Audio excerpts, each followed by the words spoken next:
Rain hammers South Boston's broken streets as black SUVs surround a butcher shop nobody dares enter. Inside waits the city's most feared mafia boss, Roman Valenti, walking straight into death. But the woman behind that counter isn't prey. She's the trap. One knife, one throat, one mistake that changes everything. If you want to know how a quiet housemaid brought an empire to its knees, stay until the end. Hit like, drop a comment with the city you're watching from so I can see how far this story travels tonight. The rain didn't fall in Southie that night. It attacked. It came down sideways, slapping against brick and glass like it had a grudge against the whole neighborhood, like it knew something ugly was about to happen and wanted a front row seat. Elena Mercer stood behind the counter of her father's butcher shop with blood under her fingernails that wasn't from any animal. Not yet, anyway. The shop smelled like cold metal and sawdust and the ghost of every Sunday roast she'd ever cut for some sweet old lady who couldn't pay full price. The lights buzzed overhead, one bulb flickering like it was nervous too. She wiped her hands on her apron, an old stained thing that used to belong to her father, and looked out the fogged window at the street. She already knew. You live in this neighborhood long enough, you learn the sound of a problem before it ever knocks. Tonight the problem came in the shape of 3 black SUVs gliding to a stop outside her shop, headlights cutting through the rain like blades. Doors opened. Men stepped out in long coats, shoulders hunched against the weather, faces carved from the same stone every enforcer in this city seemed quarried from. Elena's pulse didn't spike. It steadied. That was the thing nobody understood about her. When normal people's hearts went haywire, hers found its rhythm. Years of standing over a cutting board with a blade in her hand will do that. Years of her father's voice in her ear, calm hands cut clean, baby girl. Panic just makes a mess. The bell over the door rang once, sharp, almost violent. We're closed, Elena said without looking up, already reaching for the cleaver resting on the block beside her. Not threatening, just close enough. Don't look closed to me. The voice belonged to a big man, neck like a fire hydrant, knuckles scarred white. His name was Sal Bruno, and Elena had seen him 3 times in the last 2 months, each visit worse than the last. We're here about the Costello family's protection fee. 6th time, I'm asking nice. And it's the 6th time I'm telling you no. Sal smiled the way men smile when they think the conversation's already over. Boss is getting impatient, sweetheart. People who say no to the Costellos, they don't usually stay in business. Sometimes they don't stay breathing. Elena finally looked up. Her eyes were dark, tired in the way that comes from working 2 jobs and sleeping 4 hours a night, but there was something underneath the exhaustion, something sharp, something that had survived more than a butcher shop full of thugs could imagine. You'd be surprised what I stay, she said. That was when Sal made his mistake. He reached across the counter, grabbed her wrist hard enough to bruise, and yanked her forward like she weighed nothing. Maybe you need a lesson in respect, huh? Maybe... He never finished the sentence. Elena's free hand moved before her mind even gave the order. That was the part nobody ever believed later, that her body knew the fight before her brain caught up. She twisted into his grip instead of away from it, used his own momentum, drove her elbow into the soft cartilage of his throat, and as he choked and stumbled, she swept his leg out from under him with the same calm precision she used to debone a chicken. He hit the tile floor hard enough to rattle the display case. Silence. Just the rain outside and Sal wheezing on the ground, staring up at a 130-pound woman in a blood-stained apron like she'd grown a second head. Get out, Elena said, voice flat, steady, terrifying in its calm. Tell your boss I said no. Tell him I'll say it every time. Sal's men dragged him out into the rain, and for one beat, one single breath, Elena allowed herself to feel the shake start in her hands. Then she pressed them flat against the cutting board and made it stop. Calm hands cut clean. She didn't know it yet, but that beat, that one moment of defiance in a dying neighborhood, had just lit a fuse that would burn straight to the heart of the Costello Empire. 2 miles away, in a penthouse that looked down on the city like it had personally conquered it, Roman Valenti was finishing a phone call he didn't want to be having. You're telling me, he said, voice low, controlled, the kind of controlled that scared people more than shouting ever could, that a waitress put one of my men on the floor. She's not a waitress, boss. She runs the butcher shop on Dorchester, Old Man Mercer's daughter. Roman set his glass down on the marble bar with a click that sounded louder than it should have in the silent room. He was 34 years old and had been running this family for 3 of those years, ever since his father's heart gave out at the dinner table, like the old man had finally run out of cruelty to fuel it. Roman had inherited an empire built on fear, and he'd spent 3 years proving he could hold it with the same iron grip, maybe tighter. He had a face that women noticed and men respected out of pure self-preservation. Dark hair cut close, a jaw that looked like it had been set in concrete, and eyes the color of a Boston winter sky. Gray, cold, giving nothing away. But underneath the tailored suit and the expensive watch was a man who hadn't slept more than 5 hours a night since he was 22, who carried his father's voice in his skull the way other men carried debt. She broke Sal's throat, bruised it. He'll live, but boss... The man on the phone hesitated, and Roman could hear the fear crackling through the line like static. She didn't even flinch.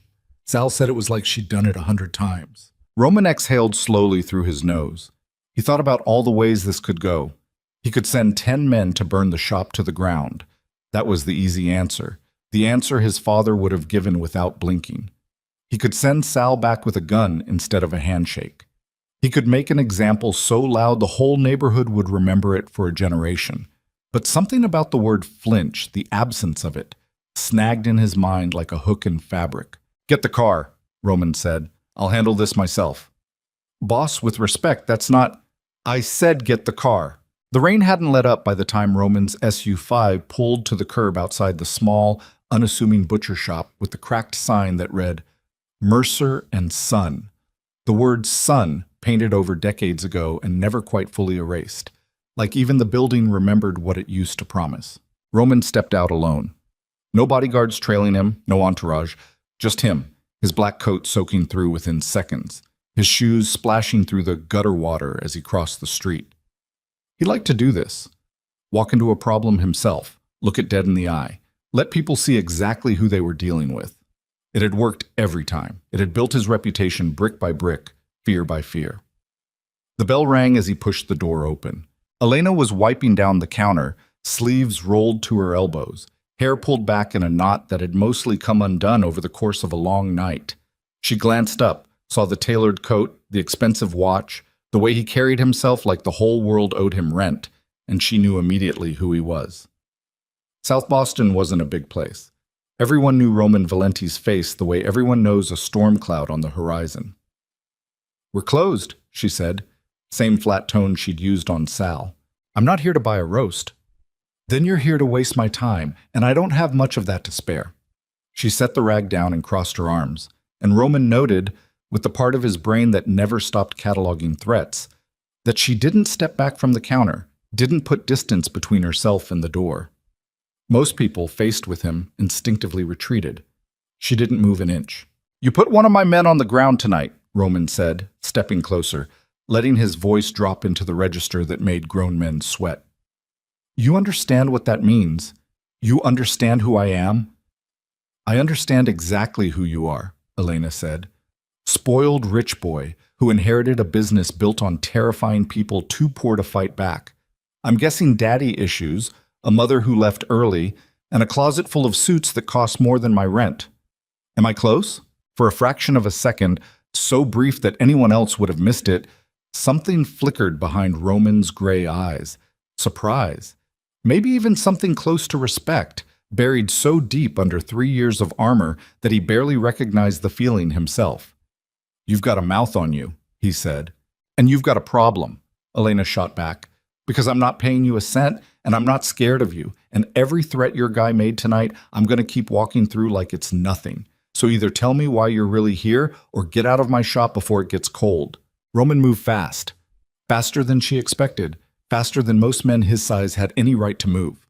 He came around the counter, grabbed her by the front of her apron, and slammed her back against the steel prep table hard enough to rattle the knives in their block. "You don't talk to me like that," he growled, his face inches from hers, the rainwater still dripping from his hair onto her collarbone. "Not in my city, not in my territory. I came here to scare some respect into you, and I will, one way or—" He never finished that sentence either. Elena's hand had already closed around the handle of the boning knife resting on the table beside her. The same blade she'd used to break down 100 carcasses, the blade her father had taught her to wield before he'd taught her to read, and in one motion, smooth as silk, terrifying as a held breath, she had it pressed flat against Roman Valenti's throat. The room went still. Rain hammered the window. The fluorescent light buzzed, and the most feared man in South Boston stood frozen, pinned against his own grip on her apron, a blade resting against his pulse with just enough pressure to remind him exactly how close he was to dying in a butcher shop that smelled like sawdust and old blood. "Let go of me," Elena said, voice low, even, not a single tremor in it. "Or I'll show you exactly what I learned cutting up cows since I was 9 years old." Roman's eyes didn't leave hers. His hand was still fisted in her apron, his body still pressed close enough that he could feel her heartbeat, steady, infuriatingly steady, like she dealt death threats over breakfast. He should have been furious. He should have called for his men, should have ended this the way his father would have ended it. Instead, for the first time in 3 years, Roman Valenti felt something he hadn't let himself feel since he buried his old man. He felt outmatched. "You'd really do it," he said. Not a question. An observation, almost admiring, almost disbelieving. "Try me and find out." Slowly, deliberately, Roman released the apron and stepped back, hands raised slightly, not in surrender but in something closer to recognition. Predator acknowledging predator. Elena lowered the knife but didn't put it down, kept it loose in her grip, kept her eyes on him. "Most people," Roman said quietly, "when I walk into their place of business, they cry. They beg. They offer me their firstborn child if it'll make me leave. I'm not most people." "No," he said, and something in his voice had changed, lost its edge, turned almost thoughtful. "You're not." He looked at her properly then, really looked, the way he looked at a contract before he signed it, searching for the trap, the angle, the thing that didn't add up. A woman in her late 20s, exhausted around the eyes, hands rough and scarred from years of labor, standing in a shop that was barely staying afloat, who just held a knife to the throat of a man who could erase her entire existence with one phone call. And she hadn't so much as raised her voice. "What's your name?" he asked. "You already know it. Your guy said it before he came in here making threats." "I want to hear you say it." A beat passed. 2. The rain kept falling. "Elena Mercer." "Elena Mercer," Roman repeated like he was testing the weight of it, filing it away somewhere it would never be erased. "You just made the biggest mistake of your life, or the smartest move anyone's made against me in 3 years. I haven't decided which yet." "Funny," Elena said, finally setting the knife down on the table between them, close enough that her hand could find it again in half a second. "I was about to say the same thing about you." Roman didn't leave. That surprised them both, though neither said it out loud. He pulled one of the 2 mismatched stools from behind the counter and sat down across from her like he had all night, like the rain outside wasn't his problem to deal with, like the empire waiting for him back at the penthouse could survive without him for 1 more hour. "Talk," he said. "Tell me why a woman who clearly knows how to use a knife is running a failing butcher shop instead of doing something that pays better. It's not failing. It's barely standing. I drove past it for years before tonight. I know what a dying business looks like, Ms. Mercer. I've put a few of them in the ground myself." Elena's jaw tightened, but she didn't look away. "This was my father's shop. He built it from nothing, came over with 2 suitcases and a butcher's apprenticeship, and turned it into something that fed half this neighborhood for 30 years. He died 18 months ago. Heart attack standing right where you're sitting. I'm not letting people like you turn his life's work into a tax write-off for the Costello family." Something passed over Roman's face. Not quite sympathy. He didn't do sympathy, but something adjacent to it. Recognition, maybe. He knew what it was to inherit a dead man's legacy and carry it like a stone in your chest. "Your father," he said slowly. "Marcus Mercer." Elena's eyes narrowed. "How do you know his name?" Roman didn't answer right away. He studied her face, the way her shoulders had gone rigid, the way her hand had drifted back toward the knife without her even realizing it. "Because," he said finally, "your father's name came up in files my father kept locked in a safe most people in the city don't know exists. Files about men who used to know everyone's secrets. Men who could make problems disappear without ever picking up a weapon. There was a fixer who worked this city for 30 years, untouchable, trusted by every family from here to Providence, who knew where every body was buried, literally in some cases. My father called him the Butcher, not because of what he did during the day. The blood drained slowly from Elena's face, though she fought to keep her expression steady. "You're lying." "I never lie about business," Roman said. "Lying about business gets people killed, and usually it's me doing the killing. So no, Ms. Mercer, I'm not lying. Your father wasn't just cutting meat in this shop for 30 years. He was running information for half the organized crime in this city, and he was good enough at it that even my father, a man who trusted nobody, trusted him." Elena's hand finally closed around the knife handle, not in threat this time, but like she needed something solid to hold on to. "He never told me any of that." "Would you have believed him?" She didn't answer. The rain kept falling outside, softer now, like the storm itself was listening, waiting to see what she'd do with the truth that had just been dropped on the cutting board between them. "There's a reason he taught you the way he did," Roman continued, leaning forward, elbows on his knees, voice losing its threat and gaining something almost gentle, almost careful. An emotion Roman Valenti hadn't allowed himself in years. Anatomy, pressure points, how to disable a man twice your size without breaking a sweat. "You think that's standard butcher training? My men have killed people with less skill than what you just showed me holding a knife to my throat." He said it was for protection, so I'd never be helpless. "He was preparing you," Roman said, "for exactly this kind of night." Elena stood up abruptly, pacing behind the counter, running her hands through her hair, trying to make sense of 18 months of grief reshaping itself into something stranger, darker, heavier. Her father, quiet, gentle, smelling of sawdust and aftershave, who used to hum old songs while he worked, who'd never raised his voice at her in her whole life, had been something else entirely behind that quiet exterior. A man who held secrets that could topple empires. "If what you're saying is true," she said slowly, turning back to face him, "then somewhere in this shop there might be records, files, things your father wanted, things other families would kill to find."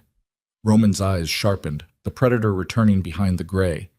"Now you're starting to understand the situation you're actually in." "And what situation is that?" He stood, closing the distance between them again. But this time there was no threat in it, only a strange electric tension that neither of them had a name for yet. "You're not just a woman who refused to pay protection money," Roman said quietly. "You're sitting on information that half this city has been trying to find for years. Information that could end the Costello family, or save it, depending on who finds it first. And as of tonight, everyone who matters in this city is going to know your name." Elena felt the floor shift under her, felt the entire shape of her life rearrange itself in the space of one conversation. 18 months of mourning a quiet butcher had just become something else. Mourning a man who'd lived a double life, who'd left her holding a knife in one hand and a loaded gun of secrets in the other. "So what do you want from me?" she said, voice steadier than she felt. Roman studied her for a long moment, the rain drumming against the window, the fluorescent light buzzing overhead like it too was holding its breath. "I want," he said slowly, "to make you an offer you'd be a fool to refuse, and dangerous enough that I half expect you to put that knife back at my throat before I finish saying it. Try me." And for the first time since he'd walked through that door soaked to the bone and ready to make an example of her, Roman Valenti almost smiled. "There's a traitor inside my organization," he said. "Someone feeding information to the Irish syndicate, costing me shipments, costing me men, costing me everything my father built, and everything I've bled to protect since he died. I don't know who it is. I don't know how deep it goes. But your father's files, if they exist, if you can find them, might be the only thing in this city that can tell me the truth before it costs me everything." Elena's grip on the knife tightened. "And why would I help you? You walked in here an hour ago threatening to burn this place to the ground." "Because," Roman said, voice dropping low, almost rough with something he didn't bother naming, "if I don't find this traitor, the war that's coming will burn through this entire neighborhood. Every shop on this street, every family living above them, every kid playing stickball in that alley out there. None of it survives what's coming if I lose control of my own house. You want to protect this neighborhood? This is how you do it. Not with a knife. With the truth your father left buried somewhere in these walls." Silence stretched between them, thick and dangerous, full of everything neither of them was ready to say out loud. Outside, the rain finally began to ease, the storm moving on to terrorize some other part of the city, leaving behind only the wet glow of streetlights reflecting off the cracked pavement. Elena looked down at the knife still gripped in her hand. The same knife, the same blade, that had been pressed against the throat of the most dangerous man in South Boston less than an hour ago. She thought about her father's calloused hands teaching her to debone a chicken, teaching her pressure points, teaching her how to read a room full of strangers and know exactly who meant her harm. She thought about 30 years of secrets hidden somewhere in this building, waiting, patient, dangerous. She thought about a neighborhood that had already lost too much, and a man standing in front of her offering a deal that could either save it or destroy what little remained of her quiet, careful, exhausting life. "If I help you," Elena said finally, voice low but unshaking, "I need guarantees. Real ones. Every small business on this street stays protected. No fees, no threats, no exceptions. And if I find what you're looking for, I decide what happens with it, not you." Roman studied her for a long moment, something shifting behind those cold gray eyes, something that hadn't moved in years. "Done," he said. "That's it? Just like that?" "I don't waste time negotiating with people I respect," Roman said, and for the first time since walking through that door, his voice carried no threat at all, only something colder and more dangerous than threat, certainty. "And Ms. Mercer, you've earned more respect in the last hour than most men in my organization earn in a decade." He extended his hand across the counter. Elena looked at it for a long moment, knife still resting in her other palm, the weight of her father's secrets pressing down on her chest like a stone she hadn't known she was carrying until tonight. Outside, the rain finally stopped completely, leaving the street slick and silent and waiting. Elena set the knife down on the cutting board between them, slow, deliberate, a decision rather than a surrender, and shook Roman Valenti's hand. Neither of them said it out loud, but both of them felt it in that handshake, the quiet click of two dangerous lives locking together, the first thread in a partnership that would either save this entire neighborhood or burn it to ash trying. Behind them, somewhere in the walls of a butcher shop that had survived 30 years of secrets, a hidden truth waited to be uncovered. And neither Elena nor Roman yet understood that the traitor they were both hunting was already closer to this counter, closer to this handshake, than either of them could have imagined. The bell above the door rang one final time as Roman stepped back out into the wet Boston night, and Elena stood alone in her father's shop, staring down at her own palm, wondering exactly what she'd just agreed to, and whether her father, wherever he was, would be proud of her or terrified for her. She didn't know yet that this single night, one knife, one handshake, one impossible decision, had just set in motion a war that would shake the entire city to its foundations. And somewhere across town, in the shadows of an organization built on blood and silence, a traitor who'd just learned Elena Mercer's name began making plans of his own. 3 days passed before Roman Valenti set foot in the butcher shop again, and in those 3 days, Elena didn't sleep more than 6 hours total. She told herself it was the cleaning jobs eating her schedule alive, the early mornings scrubbing some banker's marble floors on Beacon Hill, the late nights cutting brisket until her forearms shook. She told herself it had nothing to do with the words the butcher rattling around in her skull like a loose tooth she couldn't stop tonguing.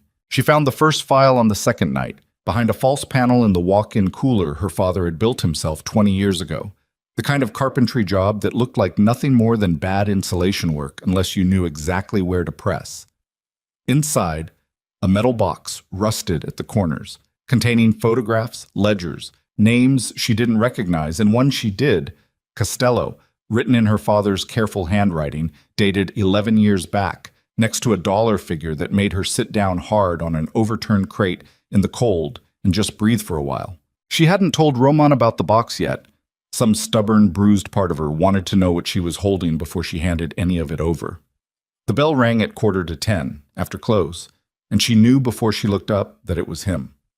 Nobody else walked like they owned the sidewalk underneath them. "You look like hell," Roman said, stepping in, shaking rain off his shoulders even though tonight the sky was clear. Just habit, she figured. A man who expected weather to turn on him no matter what the forecast said. "Thanks. You always open with compliments?" "I open with the truth. Saves time." He glanced around the shop, taking in the dim lights, the empty display case, the faint copper smell of a day's worth of cutting that never fully left the air. You find anything? Maybe. Maybe's not an answer. It's the only one you're getting tonight. Elena wiped down the counter with more force than the job required, not looking at him. I need to know I'm not handing you a loaded gun pointed at my own head. Roman's jaw tightened. He crossed to the counter, set both hands flat on the steel, leaned in just enough that she could smell rain and cigarettes and something underneath that. Exhaustion, the same bone-deep tired she recognized because she wore it every day herself. You think I'm here to screw you over? I think I held a knife to your throat 3 nights ago and you're still walking around free, which means either you're stupider than your reputation suggests or you want something bad enough to swallow your pride over it. I'm betting on the second one. So yeah, I'm careful. Careful's smart, Roman said. Careful's also going to get you killed if you wait too long deciding who to trust in this. You think the traitor in my organization doesn't already know your name? You think Sal Bruno walked away from this shop with his throat bruised and didn't tell every soldier in a 5-block radius that the Mercer girl put him on the floor? Word travels in this business, Elena. It travels fast, and it travels ugly. She froze for half a second at the sound of her first name in his mouth. He'd never used it before. It landed strange, too intimate for a man who'd come within an inch of breaking her wrist 3 nights ago. Don't, she said. Don't what? Don't say my name like you've earned the right to. Something flickered across his face. Not quite anger, something closer to surprise that she'd called it out at all. Most people didn't push back on him twice in one conversation, let alone over something as small as a name. Fine, he said, voice clipped. Miss Mercer, better? Much. A long silence stretched between them, the fluorescent light buzzing its same nervous hum overhead. Roman straightened up, ran a hand through his hair, and for a moment looked less like the head of a crime family and more like a man who hadn't slept properly in 3 years, which, she would learn later, was exactly true. I lost another shipment last night, he said finally, voice flat, controlled in the way that told her controlling it was costing him something. 40 kilos, gone, intercepted at the docks before my men even got within a mile of the drop point. Somebody told the Irish exactly where and when. That's the 3rd one this month. You know what that cost me? Not just money. Trust. Every captain under me is starting to look sideways at every other captain. Nobody knows who to believe anymore. And an organization that doesn't trust itself is an organization 6 months from a civil war that's going to spill into streets just like this one. So find the leak yourself. You don't need me for that. I've had 2 men running internal investigations for 5 weeks. Both of them came up empty. Either the traitor's smarter than my best people or... He stopped himself. Or one of your best people is the traitor, Elena finished. Roman didn't answer. That silence said more than any confession could have. The box stayed hidden 3 more days. Elena told herself it was caution. Really, it was fear. The kind that creeps in slow and makes a home in your chest before you even notice it's moved in. Because the deeper she dug through her father's ledgers at night, after the shop closed and the street outside went quiet, except for the occasional siren. 2 neighborhoods over, the more she understood that her father hadn't just known secrets. He'd traded in them. He'd built relationships with men on every side of every conflict this city had seen in 3 decades. Men who were now dead, in prison, or sitting in penthouses just like Roman's, still pulling strings. And buried in page after page of careful, slanted handwriting, she found something that made her blood run cold. A name that appeared again and again in transactions tied to the Costello family, going back almost a decade. A name connected to payoffs, to information sold quietly to whoever paid best. A name she recognized now because she'd heard Roman say it with something close to affection 2 days earlier, mentioning a man who'd been at his father's funeral, who'd practically raised him after his own mother left. Dominic Reyes. Roman's head of security. The man Roman trusted with his life every single day. Elena sat at her kitchen table at 2 in the morning with that page spread out in front of her, and she didn't know what scared her more. The possibility that she was wrong, or the possibility that she was right and would have to be the one to tell him. She found Roman's penthouse without needing to ask for the address. Everyone in this city knew where the Valenti family kept its crown. The doorman recognized her face. Word traveled fast, just like Roman had said, and led her up without a single question, which told her something about how quickly her name had already spread through circles she'd never wanted to be part of. Roman opened the door himself, sleeves rolled up, top button of his shirt undone, a tumbler of something amber in his hand that he hadn't touched in a while based on how the ice had melted down to slivers. "This is new," he said. "You coming to me instead of the other way around. We need to talk, somewhere private. It's 2 in the morning. I know what time it is." Her voice had an edge to it that made him step back and let her in without further argument. The penthouse was exactly what she expected, and somehow nothing like it. Cold marble, floor-to-ceiling windows overlooking a city that owed this man fear, but also, scattered in places he probably thought no one would notice, small evidence of a life underneath the empire. A framed photograph on a side table, faded, of a younger Roman standing next to a woman who must have been his mother, both of them smiling in a way Elena had never once seen on his face. A chess set with pieces arranged mid-game, like he played alone sometimes, against himself, because there was no one left he trusted enough to sit across the board from. "Talk," Roman said, closing the door behind her. Elena pulled the folded page from her jacket and set it on the marble counter between them, the same gesture she'd used with the knife 3 nights ago, laying down something dangerous, deliberate, irreversible. "I found my father's records on the Costello family's payment history. There's a name in there that shows up too many times to be a coincidence." Roman picked up the page. She watched his eyes move down the lines, watched the exact moment the muscle in his jaw started to twitch, watched the tumbler of melted ice slip slightly in his grip before he set it down hard enough to crack against the marble. "This is wrong," he said. "I thought you might say that." "No." Roman's voice rose, sharper than she'd heard it yet, and for the first time since they'd met, Elena saw something close to real, unguarded fear cross his face. "You don't understand. Dominic's been with this family longer than I've been alive. He carried my father's casket. He taught me how to shoot a gun when I was 11 years old because my father was too busy running an empire to bother. This can't be right. I'm not telling you what to believe. I'm telling you what's written in 11 years of my father's ledgers, in his own handwriting, with dates and dollar amounts that line up exactly with every shipment your organization's lost in the last decade." Roman slammed his hand flat against the counter, the sound cracking through the silent apartment like a gunshot, and Elena's body tensed automatically, every muscle ready to move, ready to defend, even standing in the home of the man who'd hired her for exactly this kind of information. "You think I don't know what it looks like?" Roman snapped. "You think I haven't run every scenario in my head 100 times since you handed me this? But Dominic's the one man in this whole organization who's never once given me a reason to doubt him. He's the one who told me to be careful around you. He's the one who said this whole alliance was a mistake from the start, that I shouldn't be trusting some butcher's daughter with information that could burn my entire operation to the ground." The words landed like a slap. Elena's spine straightened, her chin lifted, and when she spoke, her voice had dropped into the same dangerous calm she'd used the night she put a knife to his throat. "So that's what this is.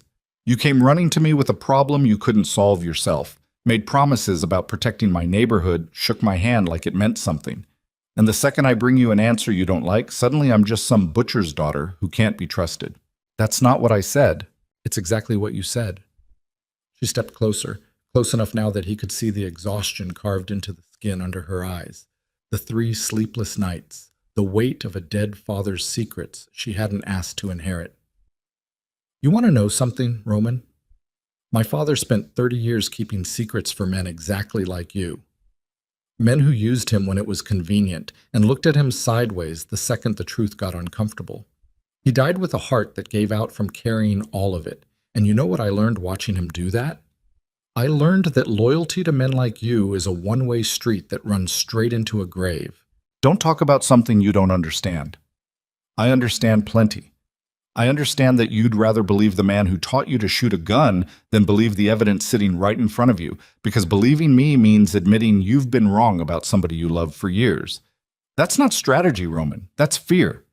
And fear's going to get more of your people killed than any traitor ever could." The silence that followed was the loudest thing in the room.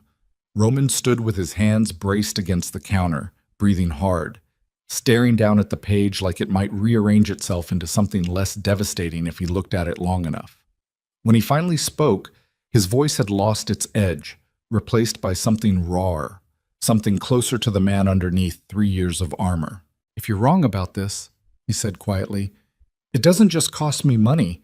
It costs me the one person who's stood by me since I was a kid with a dead mother and a father who looked at me like I was a disappointment he was stuck raising. You understand what you're asking me to risk? I understand exactly what I'm asking, Elena said, and for a moment her own anger cracked just enough to let something gentler through. I'm not asking you to believe me blindly. I'm asking you to look closer before somebody else gets killed because you were too scared to check. Roman didn't answer right away.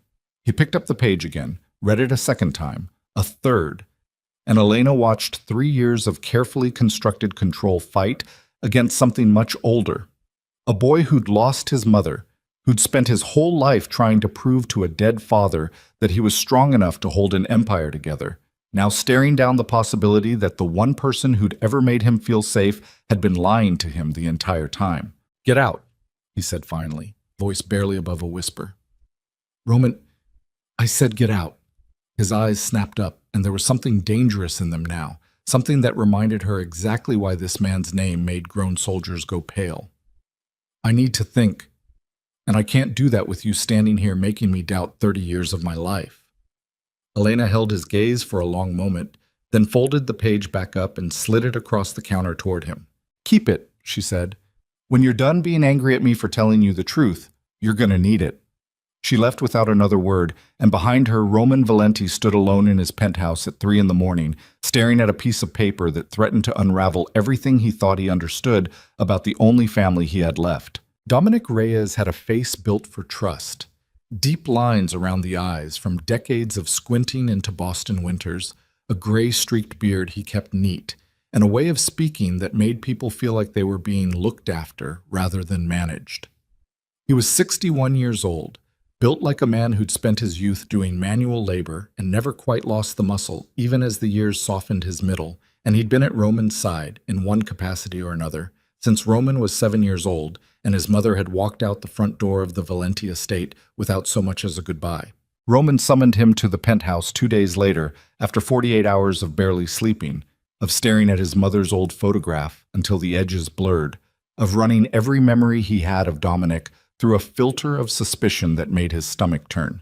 You wanted to see me, Dominic said, settling into the chair across from Roman's desk like he'd done 1,000 times before, completely at ease in a way that either meant he was innocent or meant he was exactly as good at this game as 11 years of careful betrayal would require.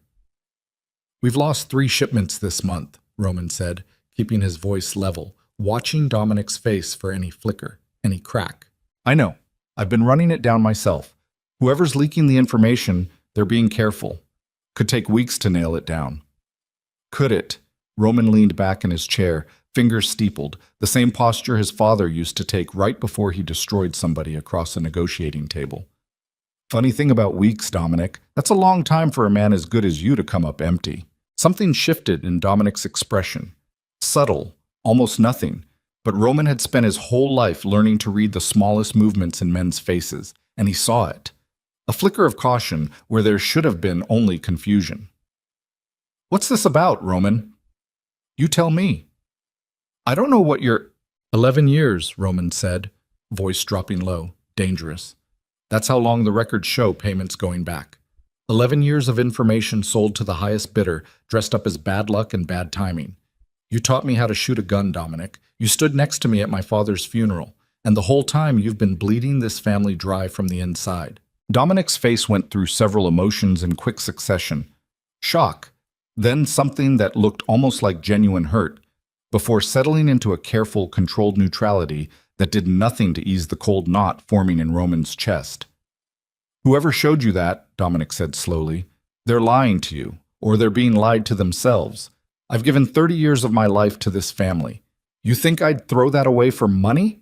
I think, Roman said, standing up now, circling the desk slowly, that I don't know what to think anymore. And that scares me more than any traitor in this organization ever could. The 2 men stood facing each other in the dim light of the penthouse. Decades of trust hanging between them like a thread stretched to its absolute limit, and neither of them noticed the small recording device clipped beneath the underside of the coffee table, planted there 2 days earlier by a third man who had far more to lose than either of them realized. The man who'd planted that device sat in a dimly lit apartment across town. 3 different burner phones spread across a cluttered table, listening to the conversation play back through a cheap earpiece with a satisfaction that bordered on giddy. His name didn't matter yet. Wouldn't matter, not until the very end when the truth finally cracked open like a skull under a blunt object. But for now, he existed only as a shadow moving through Roman Valenti's organization, close enough to be trusted, distant enough to never be suspected. He'd spent years building this position.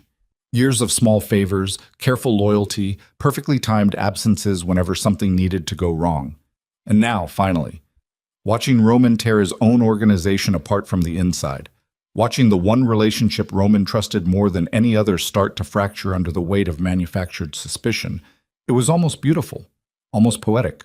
He dialed a number that connected to a phone 3 states away, in the hands of a man who answered with nothing but silence, waiting.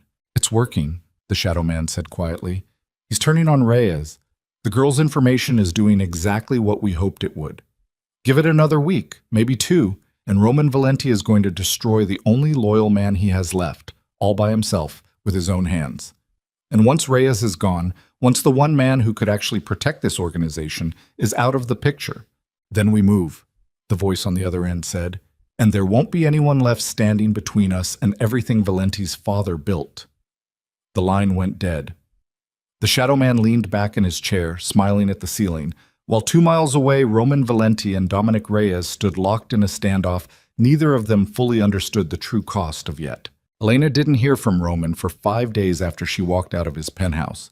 5 days of working the cleaning route at dawn, the butcher shop at dusk, her hands moving through familiar motions while her mind stayed tangled in everything she'd uncovered. Her father's double life, the weight of secrets that had apparently gotten him killed slowly over 30 years, even if it was technically a heart attack that took him, and the question of whether she'd just handed Roman Valenti a weapon that would tear his entire world apart, justly or not. On the 6th day, she found her shop's back door forced open. She noticed it the second she stepped into the alley behind Mercer and Son. The heavy steel door that should have been locked, standing ajar by half an inch. The kind of detail that wouldn't register to most people, but screamed at her like an alarm bell. She'd grown up in this building. She knew every sound it made, every shadow it cast, every inch of its geography down to the loose floorboard by the walk-in cooler. And right now, every instinct her father had drilled into her since childhood was screaming that something was deeply, dangerously wrong. She didn't call out. She didn't run. She moved the way her father had taught her, slow, silent, weight distributed evenly across the balls of her feet, breath controlled into a rhythm that wouldn't betray her position. The boning knife was already in her hand before she consciously decided to reach for it, pulled from the magnetic strip just inside the door, cool steel grounding her racing pulse into something usable. The shop was dark except for the dim glow of the streetlight filtering through the front windows. She heard it before she saw it. A drawer sliding open somewhere in the back office. The soft rustle of paper, someone searching with practiced, careful hands. She rounded the corner into the back hallway and found a man in dark clothes hunched over her father's old desk, flashlight clenched between his teeth, hands rifling through the files she'd pulled from the hidden cooler panel 3 nights ago, and foolishly left stacked in a drawer she'd thought was safe. Her breath caught.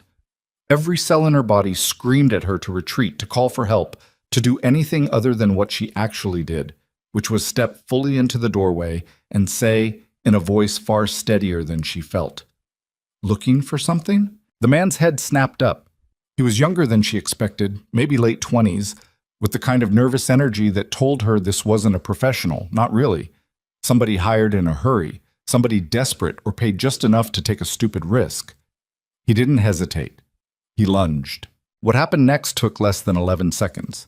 Though later, replaying it in her mind at 3 in the morning, it would feel like it stretched into something much longer, an eternity measured in adrenaline and instinct. He swung the flashlight at her head. She ducked under it and drove her shoulder into his ribs, using his own forward momentum the way her father had taught her 100 times over a butcher's block, redirecting force instead of meeting it head-on.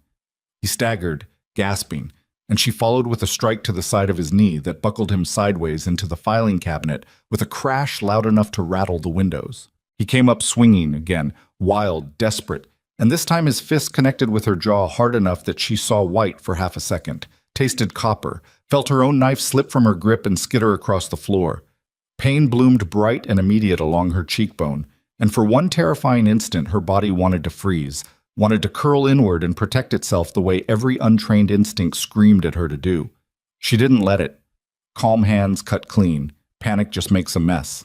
She drove her palm upward into his nose with everything she had left, felt cartilage give way under the impact, heard him scream and stumble back, blood pouring down over his mouth, and in the half-second of his disorientation, she grabbed the heavy iron meat tenderizer from the counter and swung it hard into the back of his shoulder, dropping him to his knees.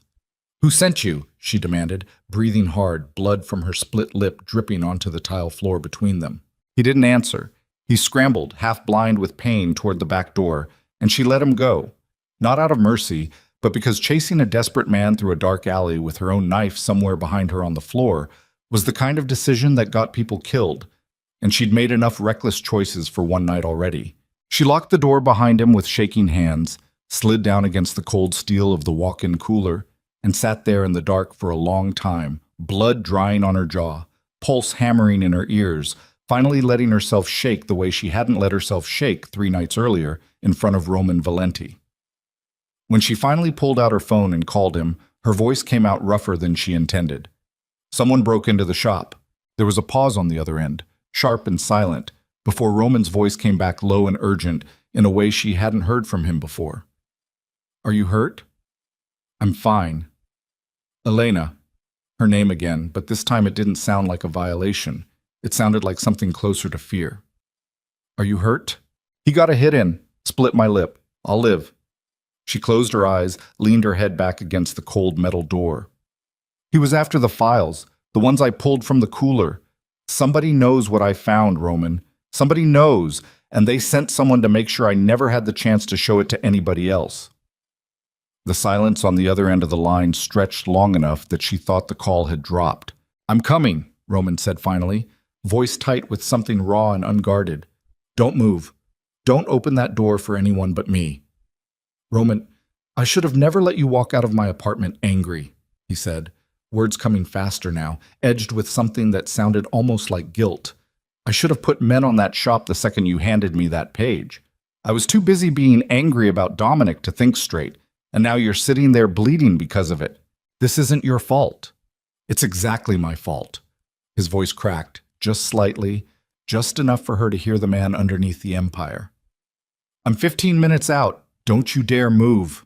He hung up before she could argue further, and Elena sat alone in the dark of her father's shop, blood drying on her chin, the iron tenderizer still clutched in her free hand, staring at the spot on the floor where her knife had skittered away from her for the first time in years, and understanding with a cold certainty that settled into her bones, that whatever fragile alliance she'd built with Roman Valenti had just stopped being a transaction.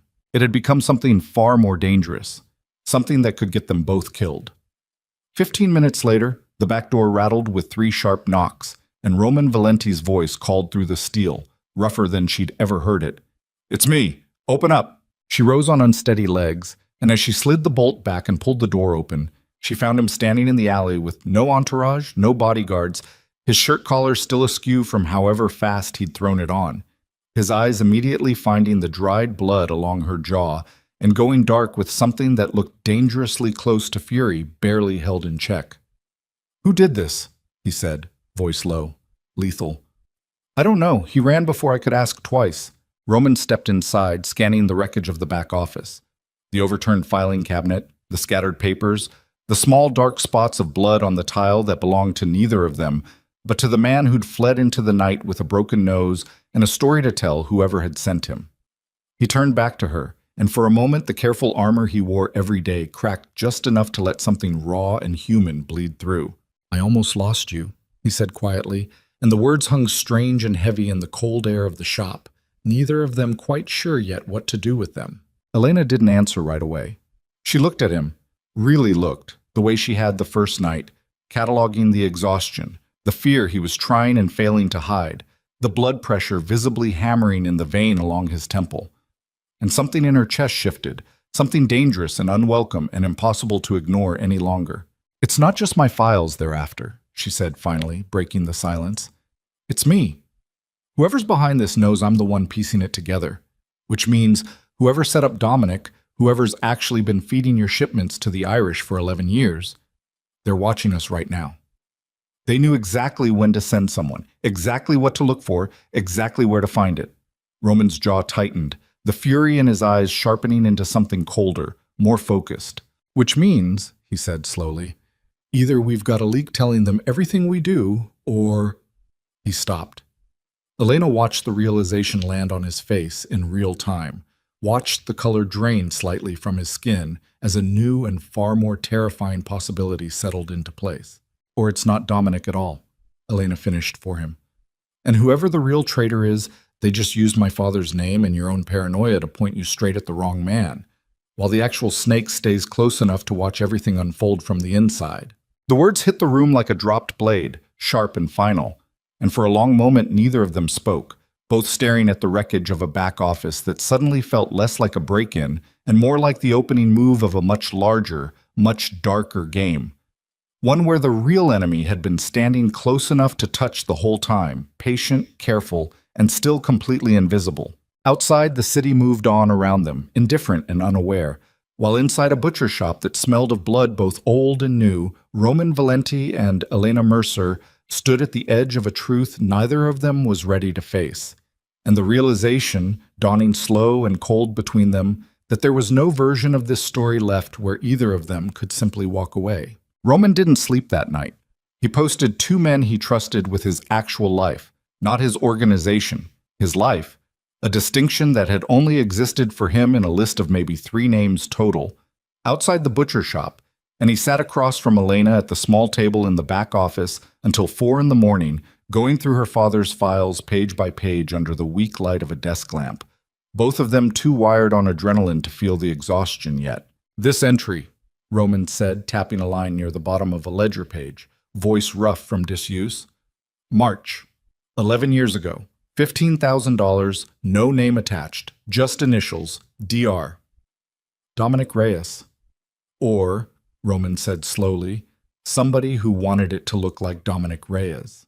Elena leaned across the table, close enough to see the page right side up, close enough that Roman caught the smell of her hair, copper, and rain, and something underneath that was just her, and he hated how much that distracted him in a room full of evidence that could end his entire world. "Look at the handwriting," she said. "My father wrote everything himself. Every entry in this ledger is his hand, consistent for 30 years. But this one," she traced her finger along the initials, "it's pressed harder. See how the D bleeds into the page more than the rest of the line. He was angry when he wrote this, or rushed, or both." Meaning maybe he wasn't recording a transaction he witnessed. Maybe he was recording an accusation somebody fed him. "My father didn't take payoff information at face value, Roman. He verified everything twice before it went in this book. Except this entry doesn't have a second source listed anywhere I can find. Every other page has cross-references, dates, witnesses, sometimes a second ledger number. This one's alone." Roman sat back slowly, rubbing both hands down his face, the stubble along his jaw scraping audibly in the silent room. "You're telling me Dominic might be innocent? I'm telling you the only piece of hard evidence against him doesn't hold up to the standard my father used for everything else in this book. Which means either your father's fixer made a mistake one time in 30 years, or somebody fed him false information 11 years ago, specifically so it would surface someday and point a finger at the wrong man. Why would anyone plan something 11 years in advance?" Elena looked up at him, and in the dim light, her eyes had the particular sharpness of someone who'd spent too many nights with numbers and names, piecing together a puzzle that kept rearranging itself the deeper she dug. Because whoever's been feeding information to the Irish syndicate isn't some soldier who got greedy last year. This is patient. This is someone who's been playing a long game since before you ever took over this family. Someone who understood that someday somebody would go digging through these records, and they wanted the trail to lead somewhere safe, somewhere away from themselves. Roman's hand curled into a fist on the table, knuckles whitening. "If it's not Dominic, then it's somebody still standing close enough to you to watch every move we make," Elena finished. "Somebody who already knows I've been digging. Somebody who sent a man to this shop 2 nights ago to make sure these files disappeared before anyone could read them this carefully." The weight of that settled over the room like smoke. Roman stood, paced to the window, looked out at the alley where his two men stood smoking under the streetlight, oblivious to the storm building inside the building they were guarding. "I need to talk to Dominic," he said finally. "Tonight, before this goes any further." "Roman, if you're wrong about clearing him too fast—" "I'm not clearing him," Roman snapped, turning back, and there was something raw in his voice now, something that had been building for days. "I'm trying to undo the damage I already did by accusing a man who's been loyal to this family longer than you've been alive, based on evidence you're now telling me might be garbage. You understand what I did to him 2 days ago? I looked him in the eye and called him a traitor. I made him sit there and watch me doubt 30 years of his life over a piece of paper. If I was wrong about that—" "You don't know you're wrong yet," Elena said, standing too, voice firm. "You only know the evidence is shakier than we thought. That's not the same as innocent. Don't let guilt make you sloppy, Roman. That's exactly what got my father killed slow, trusting the wrong men because the alternative felt too painful to consider." Roman stared at her for a long moment, something complicated moving behind his eyes. Anger, maybe, or something closer to recognition, the particular sting of being told a hard truth by someone who'd clearly already lived through learning it the hard way. "Fine," he said finally. "We do this together. We go to Dominic, we lay out everything. The inconsistency in the ledger, the break-in, all of it. And we watch his face while we do it. If he's guilty, somewhere in that conversation, he slips.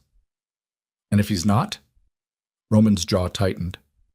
"Then I owe him an apology I don't know how to give, and we're back to square one with a traitor still walking around free inside my organization."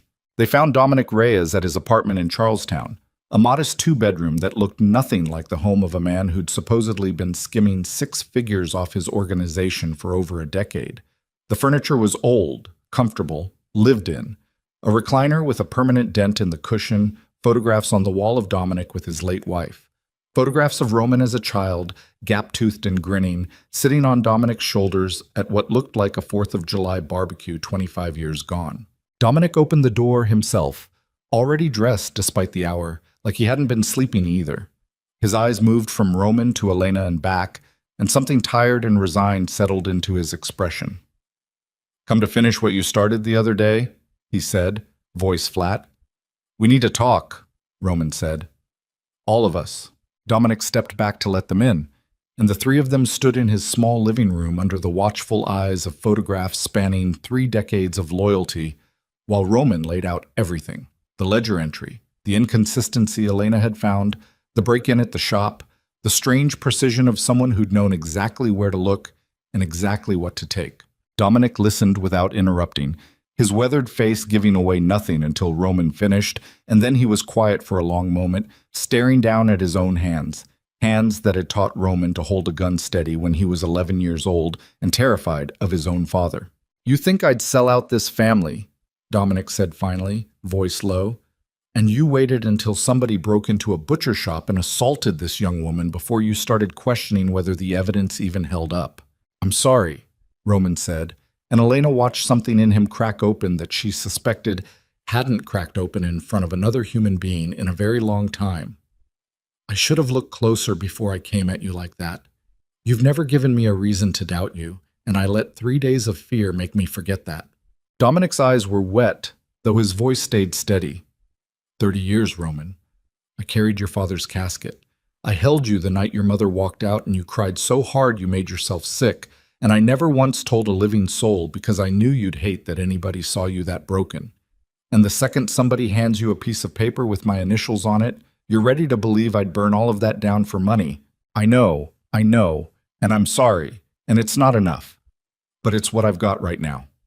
The older man wiped a hand roughly across his face, composing himself, and when he spoke again his voice had steadied into something more useful.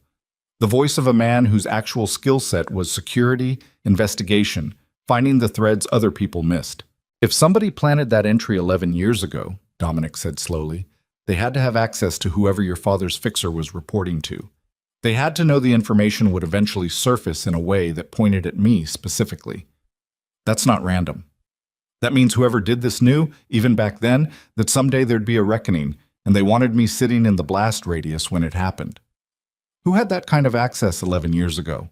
Elena asked. Dominic's face went very still, the color draining slightly from his weathered skin. There's a short list, captains who were already established back then, people who'd have been trusted enough to be in rooms with information like that. He paused, swallowing hard. Marco Castellano, Tommy Russo, and... He stopped. And who? Roman pressed. Dominic looked up, and the fear in his eyes was a different kind than anything Elena had seen on him yet. Not fear for himself, but fear of what he was about to say, fear of the relationship it would shatter. Anthony Ricci, he said quietly. Your father's right hand for almost 15 years before he died. The man who trained half your current captains. The man who's been advising you since you took over, who sat in on every major decision you've made for the last 3 years. Roman went pale.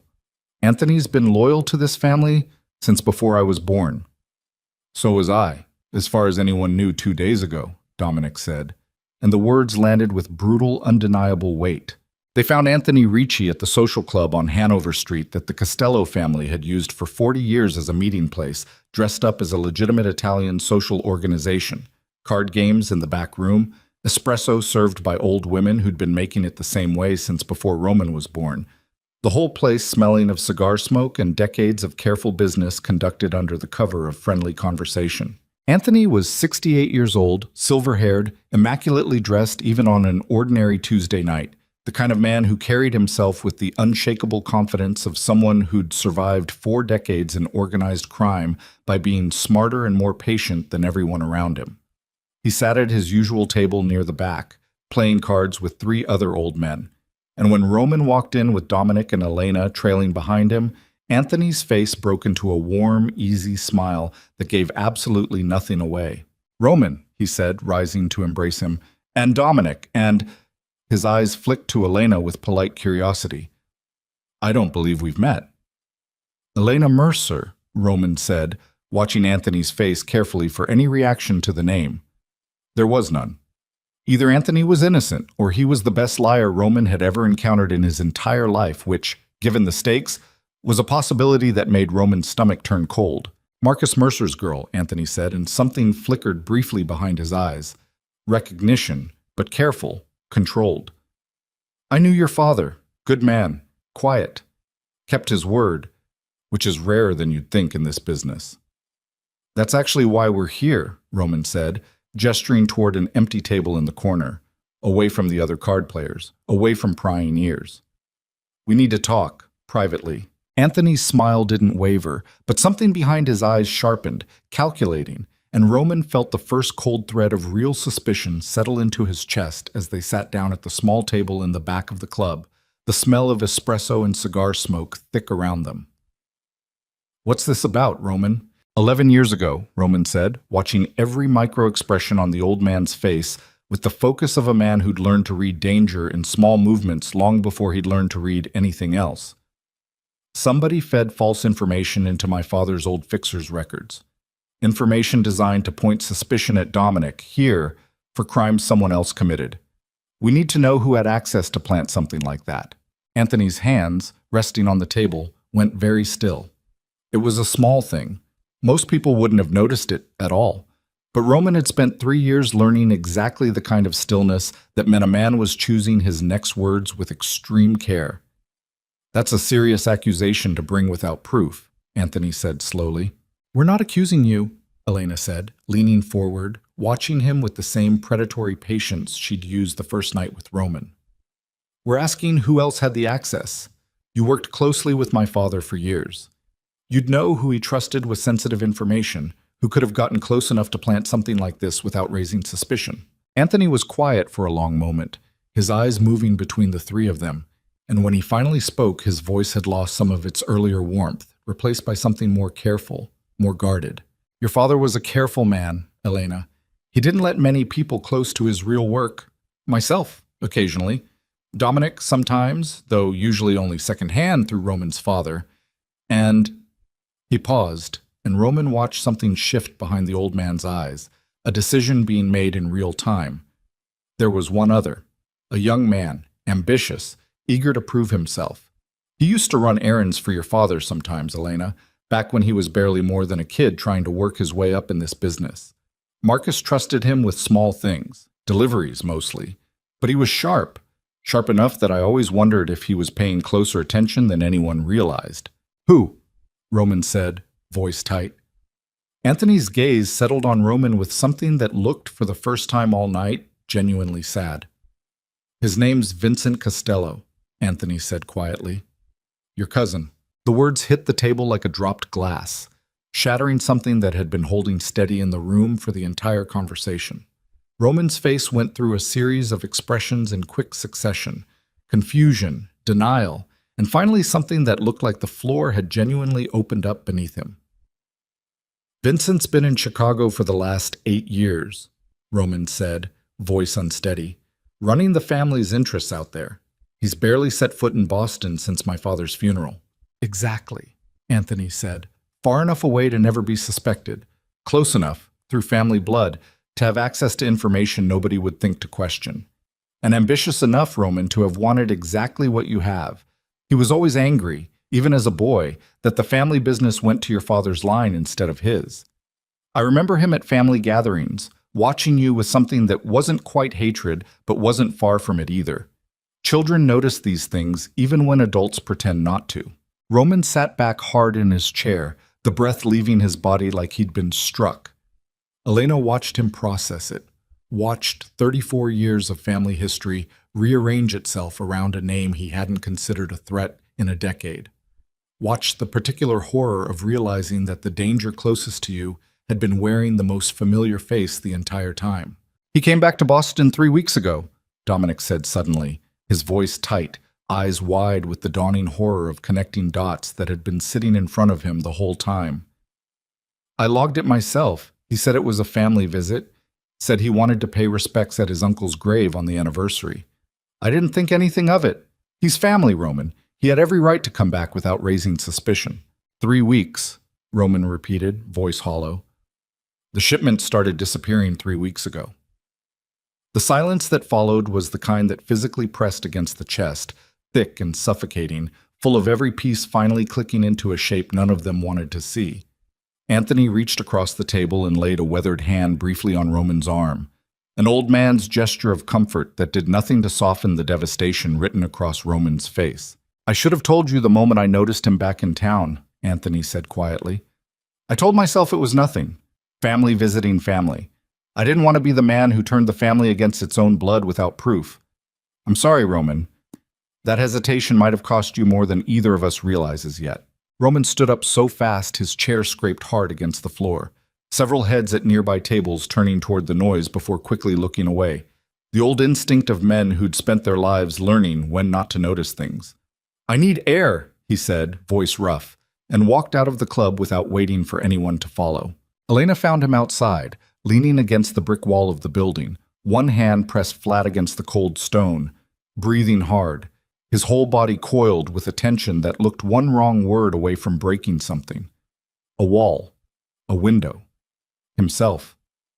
"Roman, don't!" His voice came out strangled. "Just give me a second." She gave him several. The street was quiet, the kind of late-night quiet that settles over a city when even the criminals have mostly gone home. And Elena stood a few feet away, watching him fight some internal battle she could only partially understand. The particular agony of learning that the danger inside your own family had been there for years, patient, watching, waiting for exactly the right moment to strike. "He used to visit when I was a kid," Roman said finally, voice still rough, still unsteady. "Before his father, my uncle, got pushed out of the family business when I was maybe 10. There was a whole thing, a power struggle. My father came out on top, and Vincent's side of the family got sent to Chicago to run things out there as a consolation prize that everybody understood was really an exile. I remember Vincent being angry about it, even as a teenager. I remember him telling me once, half joking, that someday things would be different. I never thought—" He stopped, pressed his palm harder against the brick, knuckles whitening. "I never thought he'd spend a decade planning to destroy everything my father built. Everything I've spent 3 years trying to hold together. And the whole time, I was so focused on watching the people closest to me, I never once looked at the family member who had every reason in the world to want me gone." "You couldn't have known," Elena said. "I should have known." Roman turned to face her, and the look on his face was something she hadn't seen from him before. Not anger, not the cold control he wore like armor, but something closer to grief, raw and unguarded.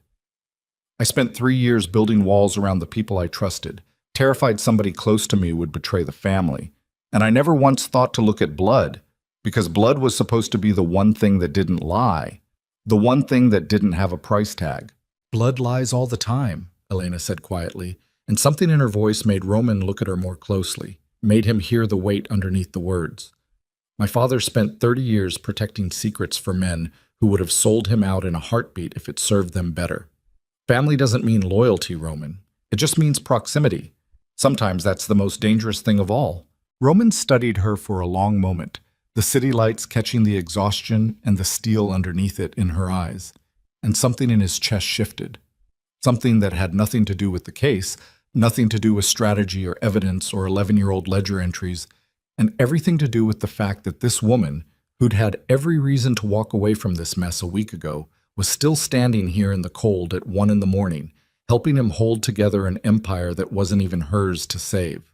"Why are you still here?" he asked quietly. "You got your deal, protection for the neighborhood, for your shop. You could have walked away the second you handed me that ledger page." "I could have," Elena agreed. "So why didn't you?" She was quiet for a long moment, and when she finally answered, her voice had lost some of its usual steel, replaced by something more honest than either of them had allowed themselves yet. "Because somebody broke into my father's shop and put their hands on me trying to find those files.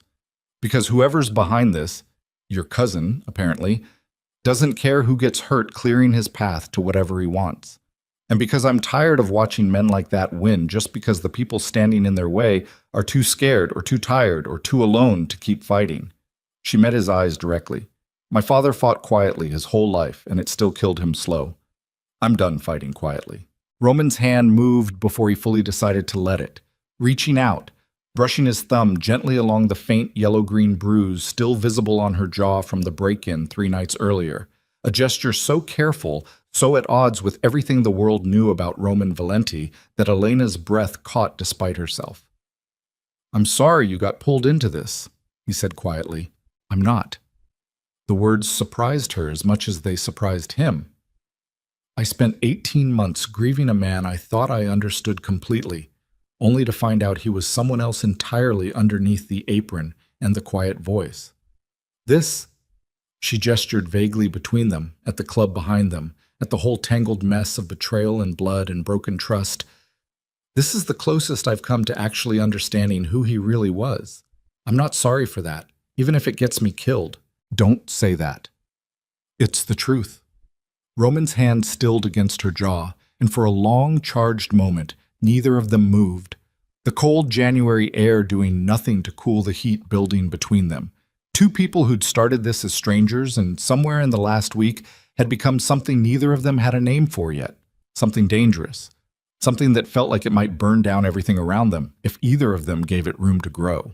The moment broke when Dominic stepped out of the club behind them, clearing his throat with the deliberate awkwardness of a man who'd absolutely seen what he'd just interrupted and chosen, out of decades of discretion, to pretend he hadn't. "Anthony's got more," Dominic said. "You're going to want to hear this." Back inside the club, Anthony was waiting with a folder he'd apparently retrieved from somewhere in the back office, his earlier warmth replaced by a grim, business-like focus that suggested he understood exactly how dangerous the next several minutes were about to become. "I did some checking while you two were outside," Anthony said, sliding the folder across the table. "Called in a few favors with people who track movement in and out of this city. Vincent's been seen at 3 separate locations in the last 2 weeks, all of them connected, directly or indirectly, to the Irish syndicate's known operations." Roman flipped open the folder, scanning surveillance photographs that made his stomach drop further with each page. Vincent Costello, his own cousin, meeting in dimly lit parking garages with men Roman recognized immediately as lieutenants in the rival organization that had been bleeding his family dry for months. "This isn't a coincidence anymore," Roman said, voice flat with disbelief. "It never was," Anthony said grimly.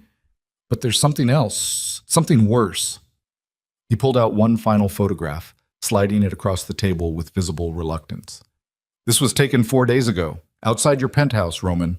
The photograph showed Vincent Costello standing across the street from Roman's building, looking up at the windows with an expression that, even frozen in a grainy surveillance shot, radiated something cold and calculating.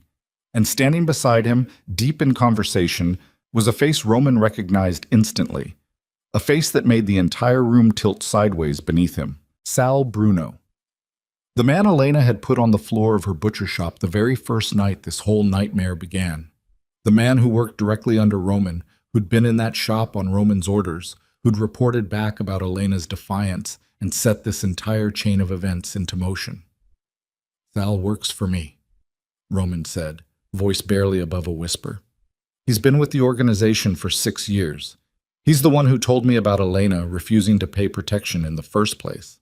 And now he's meeting with your cousin in the middle of the night, 4 days before somebody broke into Miss Mercer's shop looking for exactly the kind of evidence that would expose this whole operation," Anthony said grimly. "I don't think that's a coincidence either, Roman. I think Sal's been reporting back to Vincent the entire time. I think the night he walked into that butcher shop demanding protection money wasn't really about protection money at all. I think Vincent already knew about your father's old fixer, already suspected Marcus Mercer kept records somewhere, and sent Sal in specifically to provoke a confrontation that would draw your attention to that shop." Elena's blood went cold as the full shape of it assembled itself in front of her, every piece sliding into place with horrifying precision. The confrontation hadn't been random. Sal hadn't simply been collecting protection money and gotten unlucky running into a woman who knew how to fight. He'd been sent, deliberately, to provoke exactly the kind of incident that would draw Roman Valenti himself into that shop, into contact with Elena Mercer, into proximity with files that Vincent Costello had spent years waiting to surface.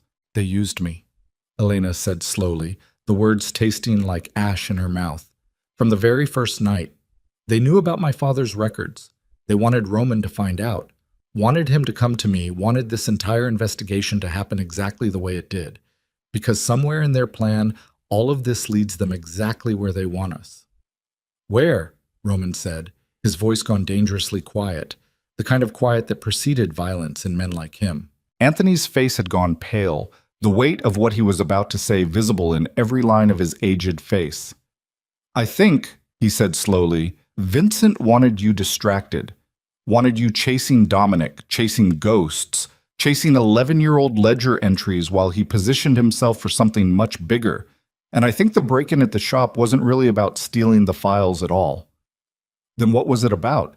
"I think it was a test," Anthony said, "to see how far Ms. Mercer would go to protect what she found, to see how close you'd let yourself get to her in the process of protecting her. Because a man who spent a decade planning a takeover doesn't just want to destroy your organization, Roman. He wants to destroy you. And the fastest way to break a man like you, a man who spent 3 years building walls so nobody could ever hurt you the way your father's empire hurt your mother, is to give you something worth losing and then take it away in front of you." The silence that followed was absolute. Roman's hands had curled into fists on the table, his breathing gone shallow and controlled in the specific way of a man holding back something enormous and dangerous. Elena felt the floor of her understanding shift entirely. Felt, with sick, dawning horror, that every step of the last week, every late night, every shared confidence, every moment of growing trust between herself and Roman Valenti might have been exactly what someone else had engineered from the very beginning.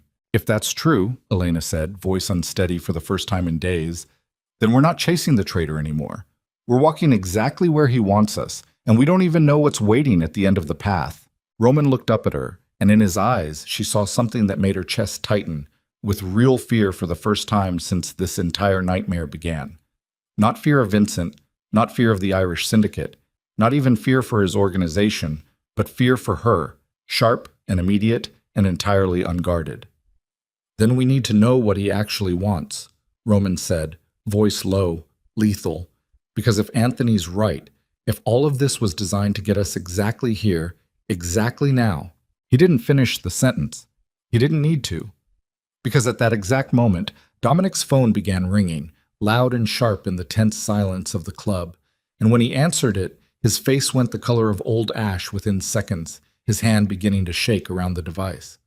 "What?" Roman demanded. "What is it?" Dominic lowered the phone slowly, his eyes finding Elena's with something close to horror. It's one of the men I posted outside the butcher shop, he said, voice barely steady. He says there are armed men moving into position around the building right now. He says it doesn't look like a robbery. He says, Dominic's voice cracked. He says it looks like they're not there for the shop at all. He says they're going in to make sure nobody who's in there walks out. The room seemed to tilt sideways. Elena's stomach dropped through the floor, ice flooding through her veins as she realized, with horrifying clarity, exactly who Vincent's men would expect to find inside that shop at this hour. The place where this entire war had started. The place that held the only physical evidence connecting everything together. The place where, even now, 3 of her father's old hidden files sat unguarded, except for 2 men who'd just been ambushed before they could even radio a proper warning. Roman was already moving, grabbing his coat, his face transformed into something cold and lethal that Elena hadn't seen since the very first night he'd walked into her shop, intending to make an example of her. "We need to go, now." "Roman, if they're already in position, then we're already out of time," he said, grabbing her hand and pulling her toward the door. Dominic and Anthony scrambling to follow, the warmth of the social club giving way to the brutal cold of the Boston night, as all 4 of them burst out onto the empty street, racing toward cars, toward weapons, toward a shop that held everything they'd uncovered and everyone Elena had left in this world to lose. And somewhere across the city, in the flickering fluorescent light of Mercer and Sun, armed men were already moving silently through the shadows of the alley, closing in on the back door that had been forced open once already this week. Not to search this time, but to make absolutely certain that whatever secrets remained inside that building never had the chance to surface again, and that anyone unfortunate enough to be standing in the way of that goal would not be walking out alive. The car ate the distance between Hanover Street and Dorchester in under 6 minutes, Roman's hands white-knuckled on the wheel, running 2 red lights without slowing, the engine screaming as he cut across lanes with a recklessness that would have terrified Elena under any other circumstances. Right now, all she felt was the same cold, focused calm that had carried her through every crisis of her adult life, the one her father had built into her, one cut, one lesson, one quiet correction at a time. "Talk to me," Roman said, eyes locked on the road, jaw tight enough to crack teeth. "Tell me there's another way in besides the front and the alley." "There's a delivery hatch," Elena said, already pulling her hair back into a tight knot with hands that didn't shake despite everything. "Underground runs from the basement to a grate under the sidewalk 2 buildings down. My father used it for deliveries before the street got repaved and the city made him switch to the alley entrance. Most people don't even know it's there anymore." "Can you get to it without being seen?" "If we come up through the Choi family's restaurant basement 2 doors down, Mrs. Choi's owed my father favors for 15 years. She'll let me through without asking questions." Roman's knuckles flexed against the wheel. "That's good. That's a way in. But Elena..." He glanced at her, just for a second, just long enough for her to see the fear underneath the fury. If there are armed men already in position, going in quiet doesn't mean staying alive. It means we might get one shot at surprise before everything goes loud. Then we make the shot count. Dominic's car screeched up behind them as they parked 2 blocks short of the shop, lights off, engine cut. Anthony climbed out slower than the rest, his 68-year-old joints protesting the speed of everything happening around him, but his eyes were sharp, alert, scanning the rooftops and alley mouths with the practiced caution of a man who'd survived 4 decades in this business by never once underestimating what waited in the dark. "2 men, Dominic said quietly, checking the chamber of a handgun Elena hadn't even seen him produce. "Posted at the corner of Mercer's building, no uniforms, trying too hard to look casual. Amateurs would call that subtle. I call it a flashing sign." "Vincent wouldn't send amateurs," Roman muttered.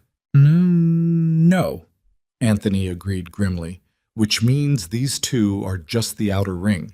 There's more inside already, and probably a couple more we haven't spotted yet, watching the perimeter from somewhere with a sightline." Elena's heart hammered against her ribs, but her hands stayed steady as she led them in a wide arc around the block, hugging the shadows of buildings she'd known her entire life, every crack in the sidewalk, every flickering streetlight as familiar to her as her own heartbeat. The Choi family's restaurant was dark, closed for the night, but the side door gave easily under Elena's quiet knock, and Mrs. Choi's face appeared in the gap, lined with 60 years of a hard life, eyes widening at the sight of Elena's company. Trouble, the old woman said. It wasn't a question.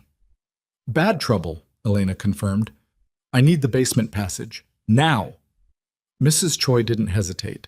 She stepped back, ushering all four of them through the dim kitchen, down a narrow staircase that smelled of ginger and old grease, to a heavy wooden door set into the back wall that hadn't been opened in years, the hinges groaning in protest as Elena forced it wide enough to slip through. Be careful, child, Mrs. Choi whispered, pressing something cold and metal into Elena's palm before she descended. An old kitchen cleaver, worn smooth from decades of use. Your father gave me this for protection 30 years ago. Time to give it back, I think. The underground passage was narrow, cold, smelling of damp brick and decades of undisturbed dust, just wide enough for them to move single file with Elena leading, her free hand trailing along the wall to guide her through darkness her eyes hadn't adjusted to yet. Roman moved close behind her, his breathing controlled but audible, his hand occasionally brushing her shoulder in the dark, an unconscious tether between them as they moved deeper toward the building that held everything either of them had left to lose. How much further? Roman whispered. 20 feet, maybe less. Elena's fingers found the cold iron rungs of a ladder bolted into the brick, leading up to a trapdoor she knew sat beneath a section of loose flooring in her father's basement storage room. This comes up under the old grain sacks. Should be enough cover to get a look before anyone sees us. She climbed first, every muscle coiled tight, every breath measured and controlled despite the violent hammering of her heart, and pressed her palm flat against the wooden trapdoor above her, easing it upward an inch at a time, listening, waiting, every cell in her body screaming at her to move faster, even as years of training kept her deliberate and slow. Through the gap, she could see the dim shape of her father's basement, undisturbed, and beyond it, the thin line of light bleeding under the door that led up into the main shop, and the unmistakable sound of boots on tile, more than one set, moving with the careful, deliberate pace of men searching a building room by room. She eased the trapdoor fully open and climbed through, Roman following close behind, then Dominic, then Anthony last, the older man moving slower but no less determined, his weathered hand never straying far from the weapon tucked into his waistband. 3 voices, Roman breathed, barely audible. Maybe 4. They're searching the front of the shop. My files are in the back office, Elena whispered. If they find that drawer... They're not looking for files, Dominic murmured grimly, checking his own weapon with hands that had gone perfectly steady despite everything. Anthony's source was clear. They're here to make sure nobody walks out. The files are secondary. We're the target. Elena's blood ran cold, but underneath the fear something harder settled into place. The same cold clarity that had carried her through every dangerous moment of the last 2 weeks. The voice of her father steady in her memory. Calm hands cut clean. Panic just makes a mess. There's a fire exit by the walk-in cooler, she whispered. If we can draw them toward the front of the shop, 2 of us can circle around and come at them from behind. That's suicide, Roman hissed. That's the only play we've got, Elena shot back, voice barely above a breath but sharp enough to cut. You want to wait here in the dark until they find this basement too? We move now, or we don't move at all. Roman's jaw tightened, and for a long, charged second, Elena watched him war with every instinct that told him to protect her, to keep her safe behind him no matter the cost, and watched him lose that war to the cold, practical truth she'd just laid out in front of him. Fine, he said finally, voice low and lethal. Dominic, Anthony, you take the front, draw their attention toward the display counters. Elena and I circle through the cooler, come up behind whoever's covering the back hallway. Roman, Dominic started. We don't have time to argue logistics, Roman snapped. Move. They split in the dark, Dominic and Anthony melting toward the front of the shop with the kind of silent, practiced movement that spoke to decades spent in exactly this kind of violence, while Roman and Elena pressed themselves against the cold steel of the walk-in cooler, easing the heavy door open just enough to slip inside, the blast of refrigerated air hitting them both like a physical shock after the warmth of the basement. Through the gap in the cooler door, Elena could see a sliver of the back hallway, and the dark shape of a man standing guard near the office door, gun held low and ready, his posture radiating the particular tension of someone trained for exactly this kind of work. One target, she breathed, barely audible, even pressed this close to Roman, close enough to feel the heat radiating off his body, despite the cold of the cooler around them. I can take him. Elena, trust me. She didn't wait for his answer. She eased the cooler door open another 6 inches, slipped through into the dim hallway, moving low and silent. Every year of training her father had drilled into her, converging into this single narrow window of opportunity. The guard's back was 3/4 turned.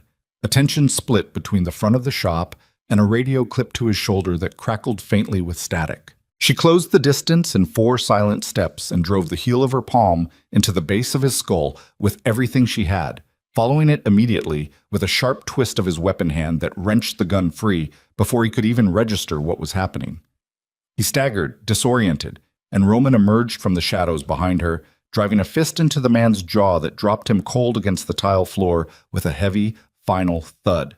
"Clean," Roman breathed, chest heaving, adrenaline making his hands shake even as his voice stayed controlled. "Elena, that was—" The sound of gunfire from the front of the shop shattered whatever he'd been about to say. 3 sharp cracks followed by the shattering of glass. And both of them froze for half a second before instinct took over and they were moving, sprinting down the hallway toward the front of the building where Dominic and Anthony had drawn the rest of the ambush exactly as planned, and walked straight into far more men than anyone had accounted for. The front of the shop was chaos. Display cases shattered, glass scattered across the tile floor catching the fractured light. Dominic crouched behind the counter exchanging fire with 2 men positioned near the front door, while Anthony, blood already streaming from a graze along his temple, dragged himself behind an overturned table for cover.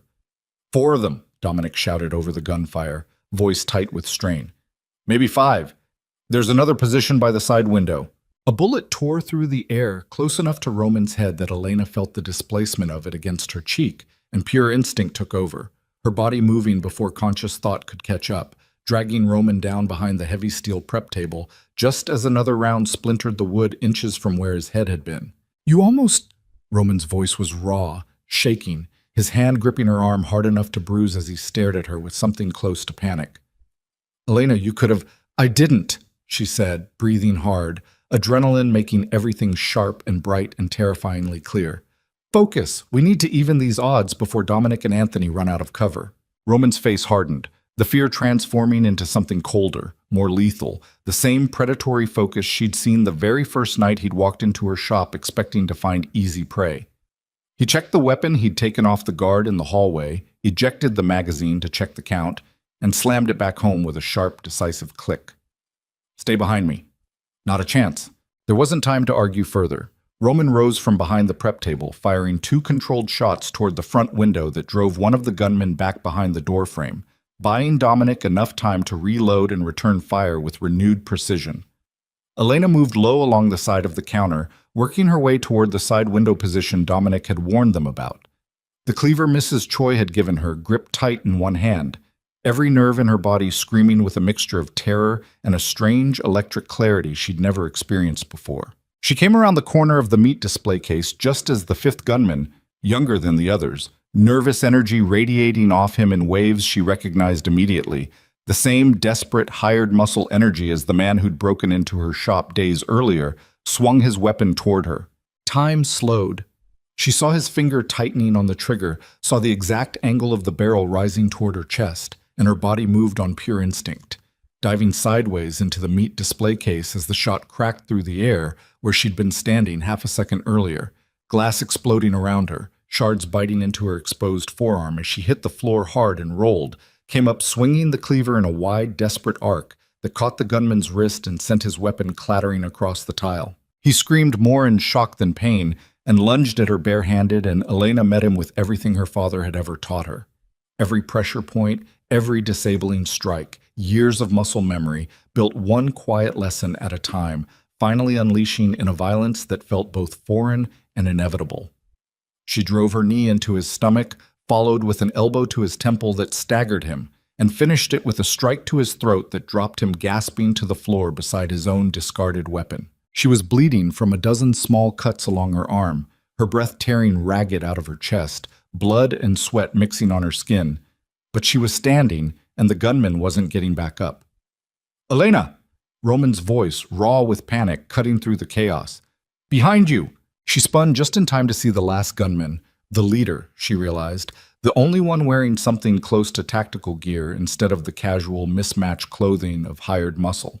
Emerging from the side hallway with his weapon already raised, already aimed, and there was no time at all to dodge or block or do anything except watch the barrel of the gun swing toward her with terrible, inevitable precision. The shot rang out, but it didn't come from the gunman's weapon.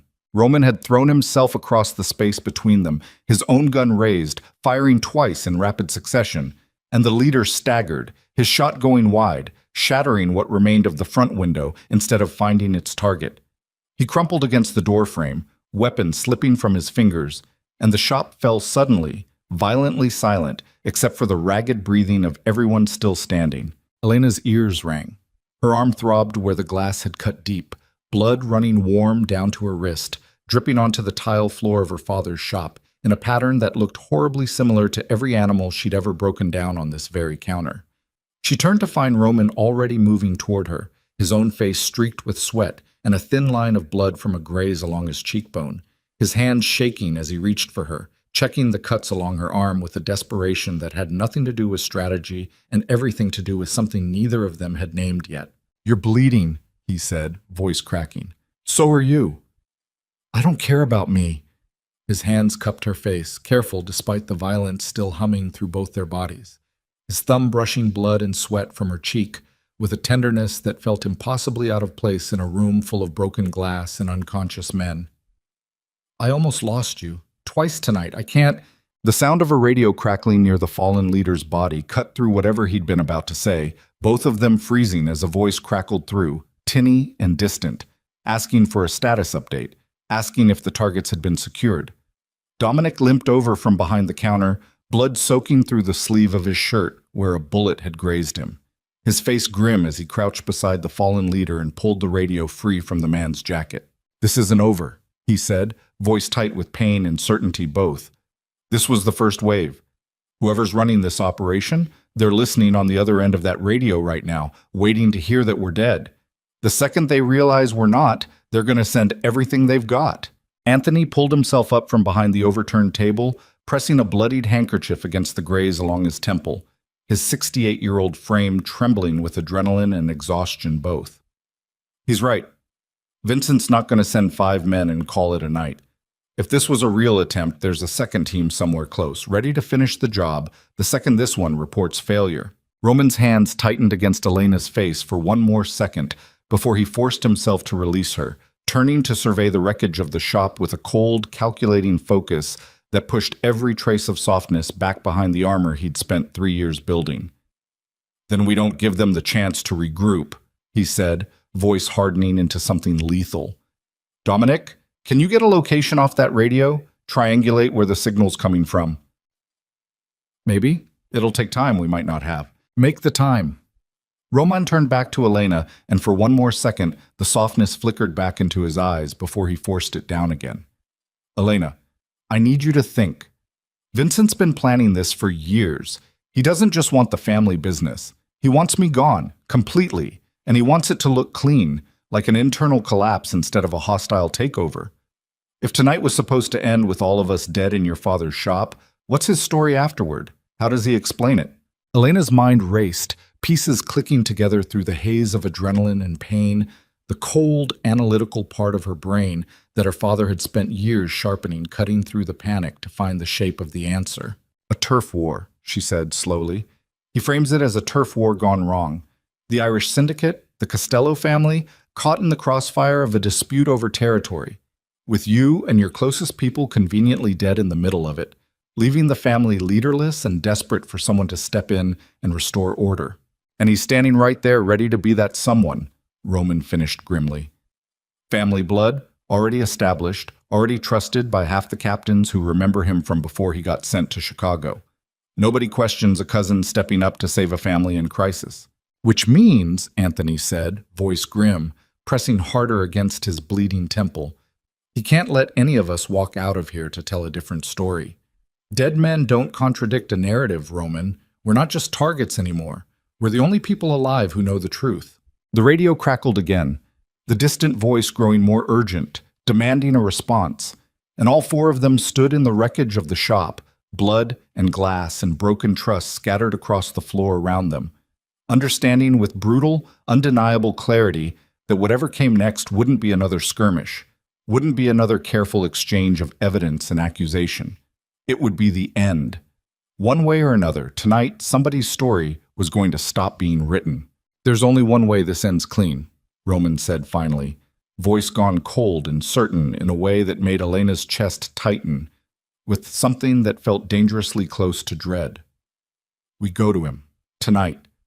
Before he has the chance to send anyone else. Before he has the chance to regroup and try this again somewhere we're not ready for it."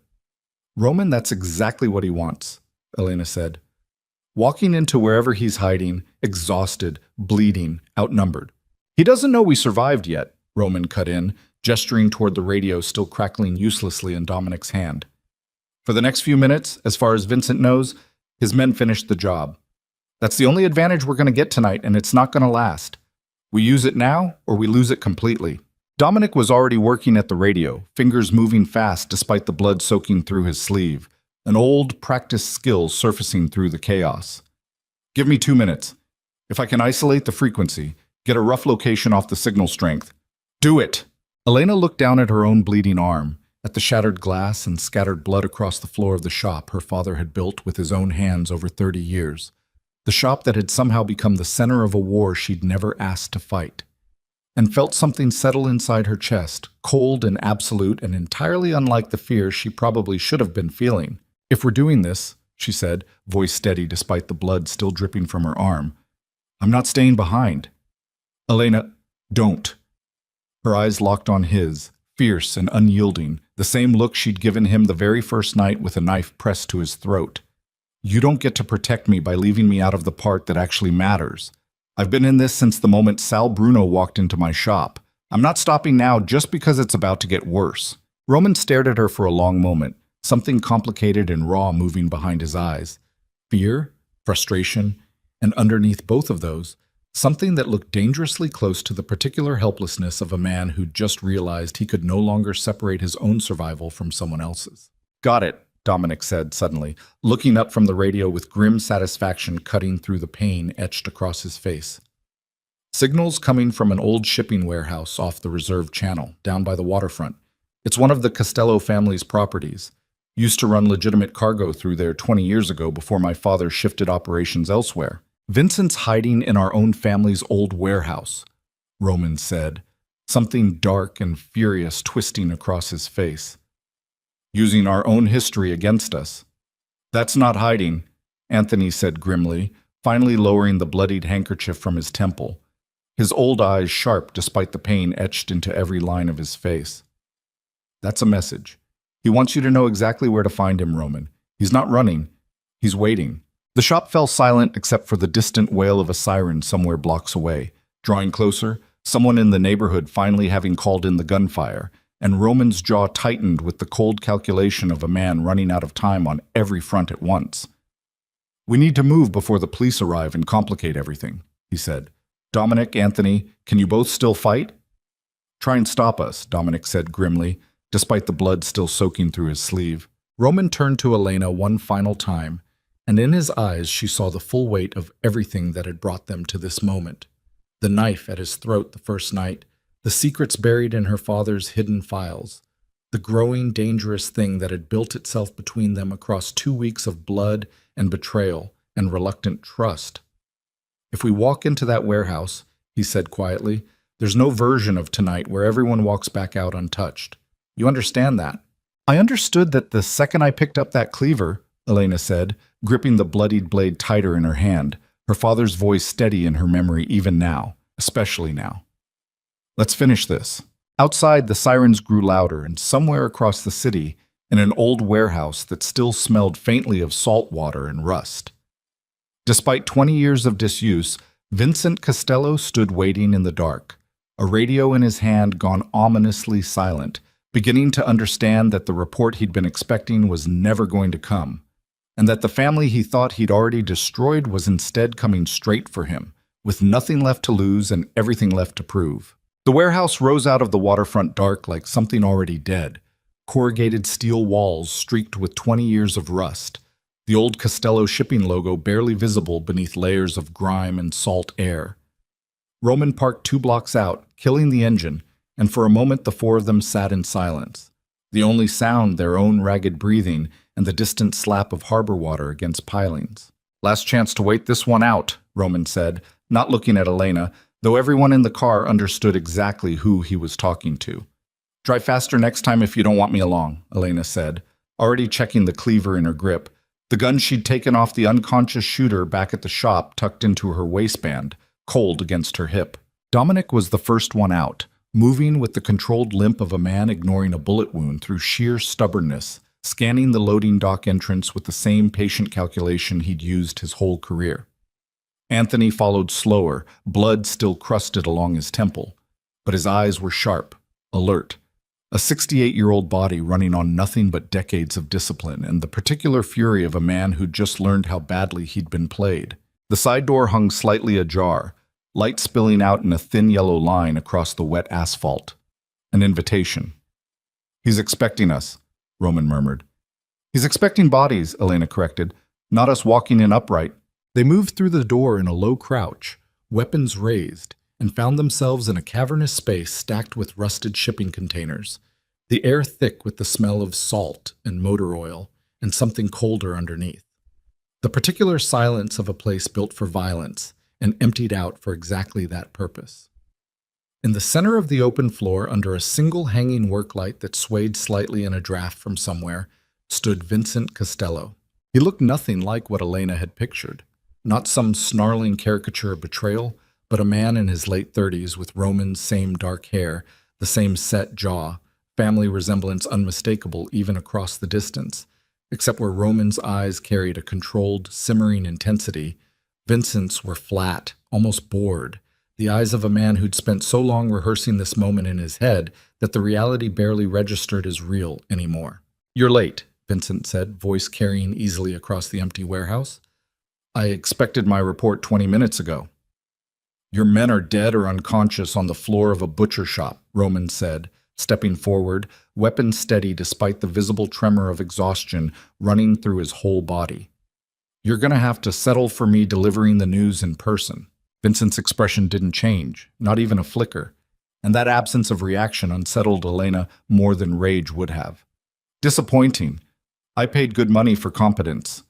He glanced past Roman, eyes settling on Elena with something cold and assessing. "Ms. Mercer, your father caused my family more headaches than you'll ever know. I have to admit, some small part of me is glad to finally meet the daughter who inherited his stubbornness, even if it's the last thing you ever do." "You sent Sal Bruno into my shop," Elena said, voice flat, refusing to let the threat land anywhere near her composure. "You used my father's death to set this whole thing in motion." "I used an opportunity," Vincent said, almost gentle, almost reasonable, the calm of a man who genuinely believed his own logic. Marcus Mercer was the only loose thread left from my father's exile, the only man who actually had the proof of what really happened 11 years ago, buried in that shop the whole time, waiting for someone smart enough to use it. I just needed a reason to get my cousin curious enough to go looking. Sending Sal in to provoke you was supposed to be simple. I didn't account for you putting him on the floor in under 10 seconds. Something almost like respect flickered behind the dead calm of his eyes. "That should have told me you were more trouble than I planned for. I'm rarely wrong about people. I was wrong about you."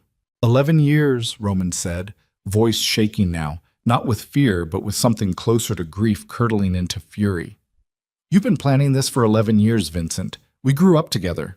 You used to spend summers at my father's house. And every one of those summers, I watched your father look at mine like he was something he'd scraped off his shoe," Vincent said, and for the first time real heat broke through the flat calm of his voice, old and ugly, and clearly never healed. "My father built half this family's territory with his own hands, and the second a power struggle came down to which brother got to keep Boston, your father won because he was willing to be crueler, not because he was smarter. They shipped my father to Chicago like a consolation prize and told him to be grateful. I watched him die out there, Roman, slow and bitter, exiled from everything he built, while you got to grow up in that penthouse playing prince of a kingdom that should have been mine. So you decided to burn it all down instead," Elena said. "I decided to take back what should have always been mine. Vincent corrected, voice hardening.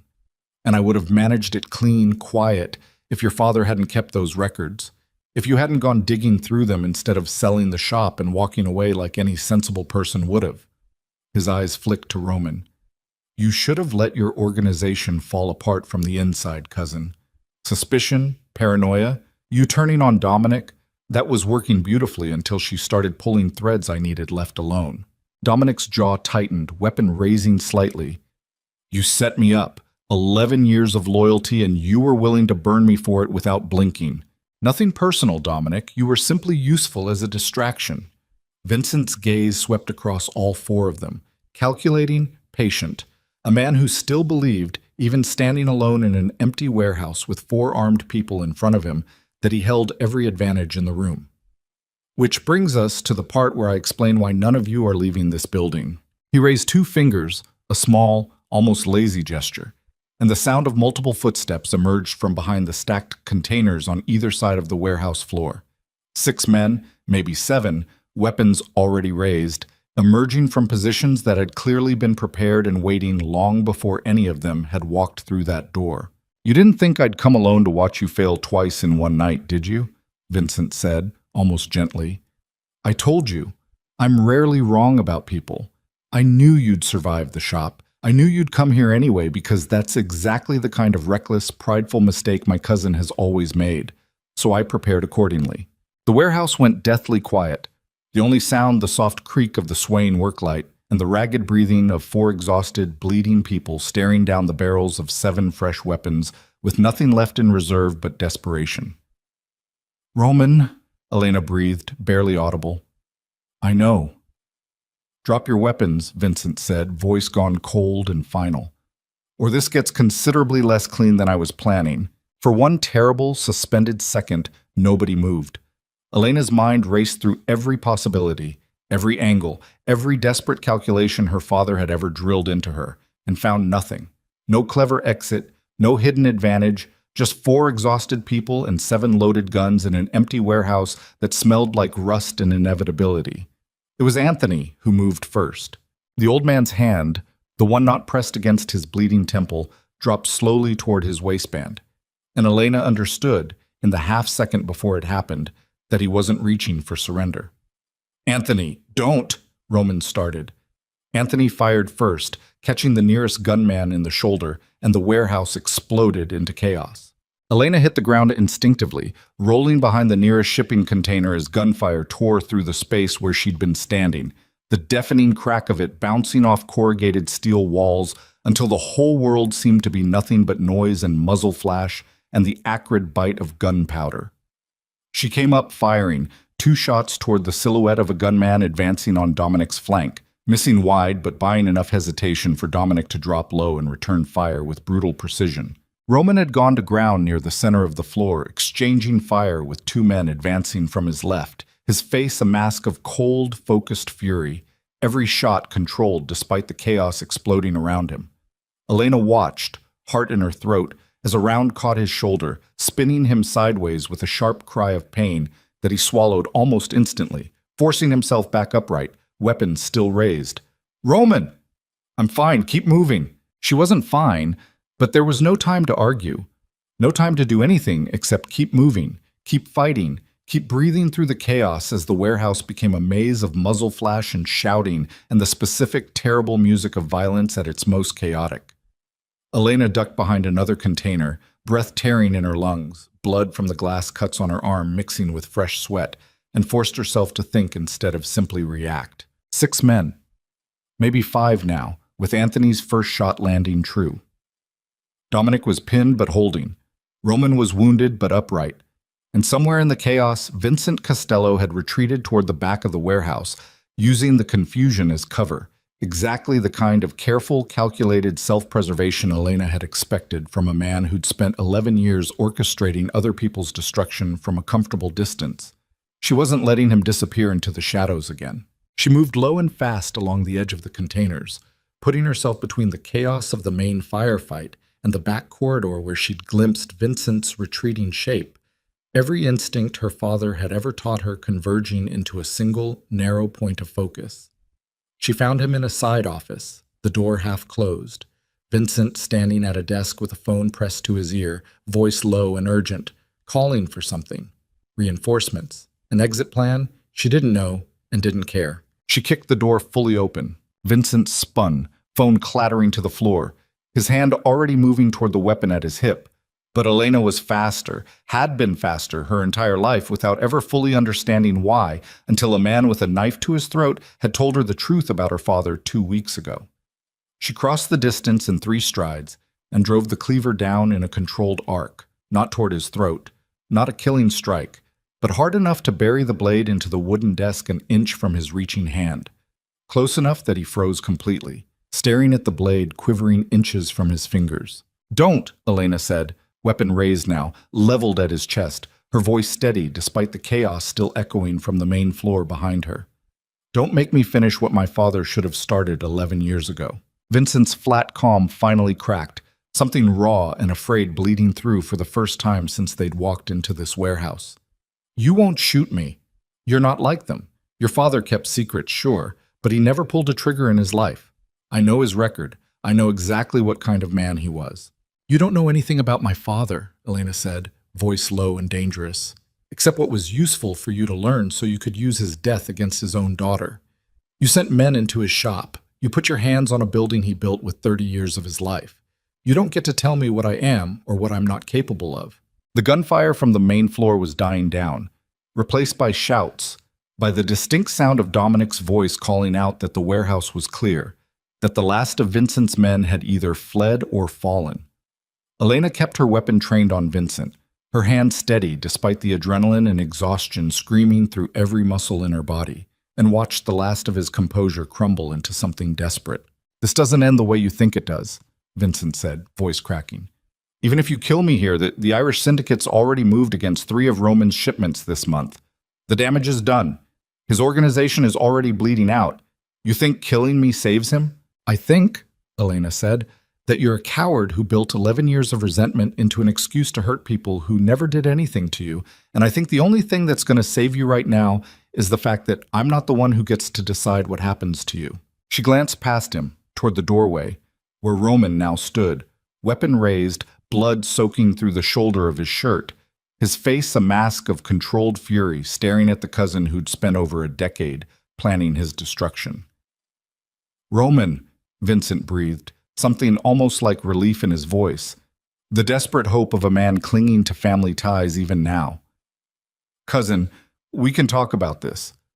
We're blood. That has to count for something." Roman stepped into the room slowly, weapon never wavering, and Elena watched something terrible and exhausted move behind his eyes. 34 years of family history, of summers spent together, of every memory now poisoned by the knowledge of exactly how long this betrayal had been brewing beneath the surface. "You're right," Roman said quietly. "We are blood. And blood is exactly why I'm not going to kill you here, even though every part of me wants to." Vincent's shoulders sagged with relief that lasted exactly as long as it took Roman to finish his sentence. "Instead, you're going to spend the rest of your life somewhere you can think very carefully about what family actually means," Roman continued, voice gone cold and absolute. "Dominic's already calling people who will make sure the right authorities find exactly enough evidence to put you away for a very long time. Not for the family to handle quietly, for the actual justice system to handle publicly, permanently. Because that's the thing about you, Vincent. You always wanted what my father built, but you never once understood that the only reason it survived as long as it did was because somewhere underneath all the violence, there was still a code. Loyalty. Lines you didn't cross." His voice cracked, just slightly, just enough for the grief underneath the fury to show through. "You crossed every single one of them, and I'm done letting blood be an excuse for that." Vincent's face crumpled, the careful mask finally shattering completely, 11 years of patient, calculated resentment collapsing into something small and frightened and, for the first time since they'd walked into this warehouse, entirely human. "Roman, please." "Don't," Roman said quietly, and the single word carried more weight than any threat he'd made all night. "Don't make this harder than it already is." The sirens that had followed them from Elena's shop finally caught up to the warehouse 20 minutes later.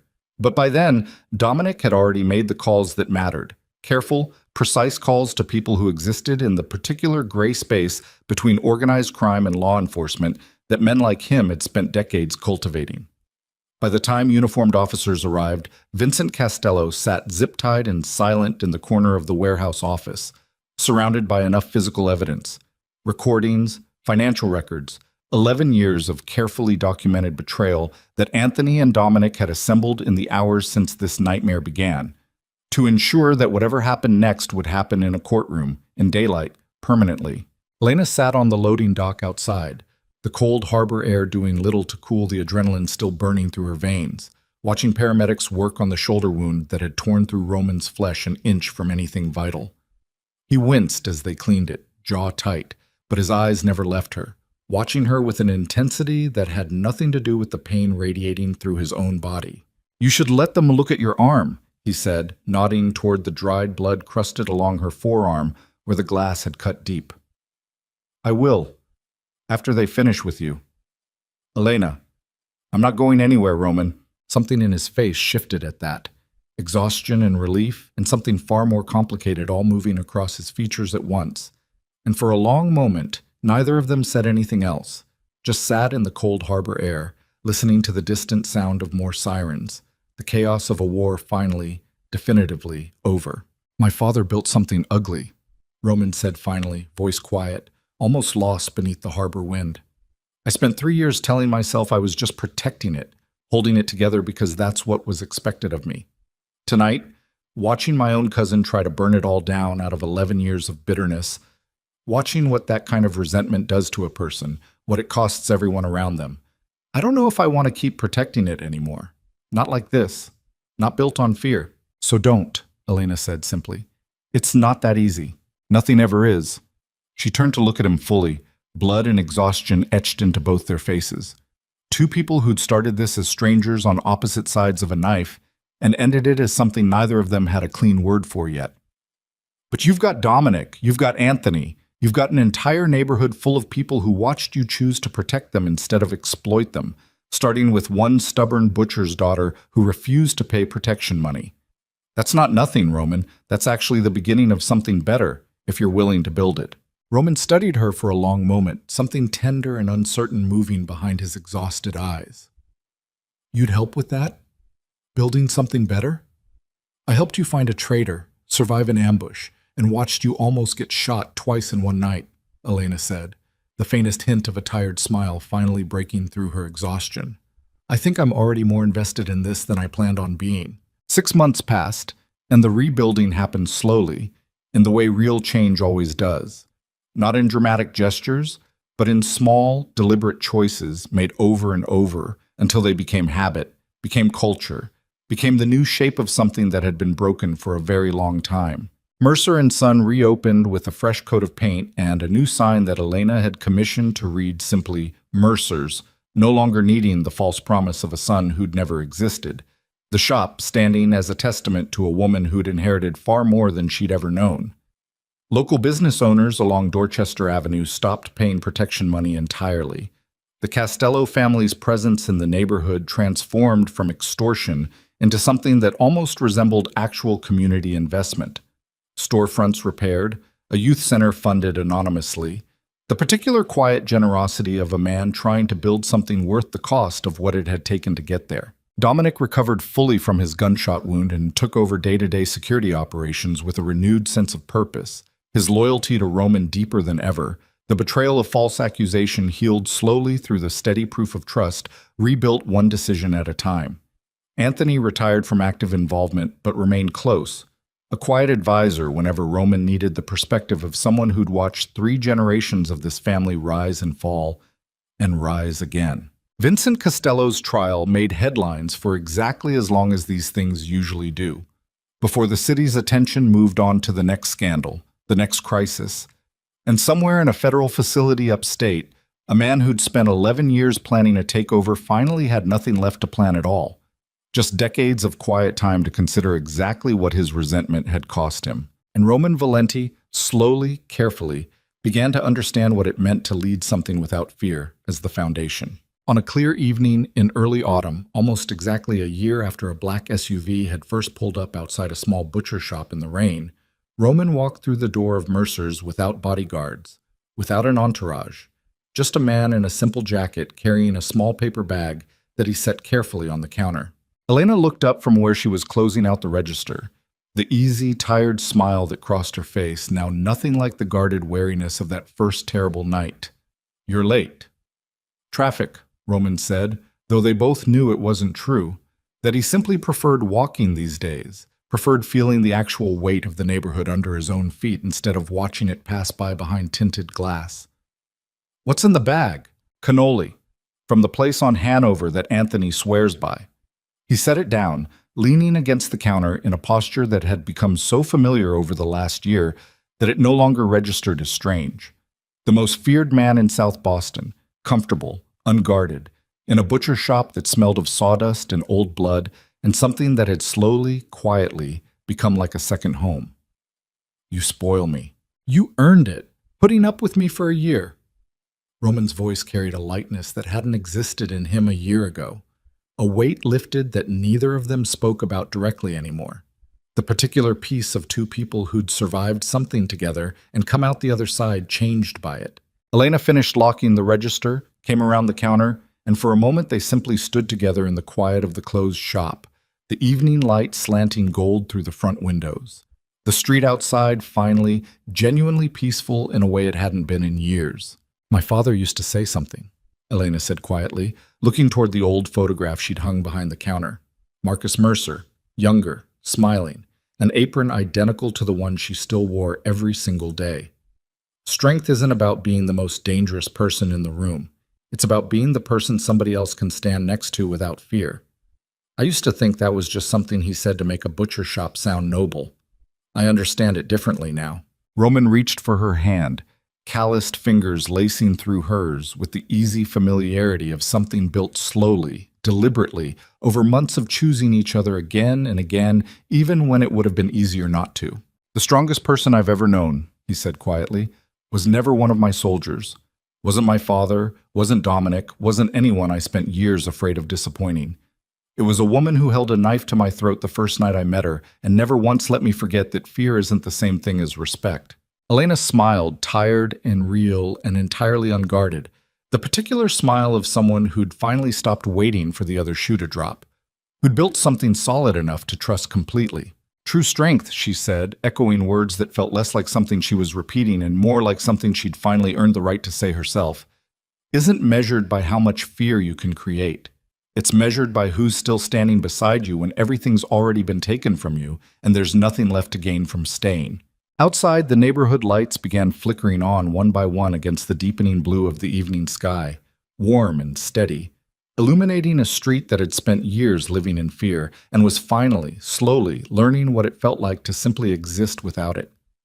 Somewhere down the block, kids were playing in an alley that had once been a crime scene, laughter carrying faintly through the cooling evening air, the particular sound of a neighborhood healing in real time, one ordinary evening at a time. Roman pulled Elena gently into the curve of his arm, and together they stood in the doorway of a butcher shop that had survived 30 years of secrets, a war that nearly destroyed everyone connected to it, and a love neither of them had expected to find in the wreckage of all that violence, looking out at a city finally beginning to breathe again, built not on fear, but on the quiet, unglamorous, hard-won foundation of two people who'd chosen, again and again, to stand beside each other when it would have been so much easier to walk away. The war that began with a knife at a Mafia boss's throat had ended, finally, completely. Not with revenge, but with something far rarer in a world built on violence, two unlikely souls who'd looked into the absolute worst of what this city could offer and chosen, deliberately, painfully, to build something better out of the ashes of everything that had tried to destroy them. And as the last light faded from the sky over South Boston, the butcher shop's window glowing warm and steady against the coming night, their story reached the only ending that had ever truly mattered. Not the end of a war, but the beginning of everything that came after it.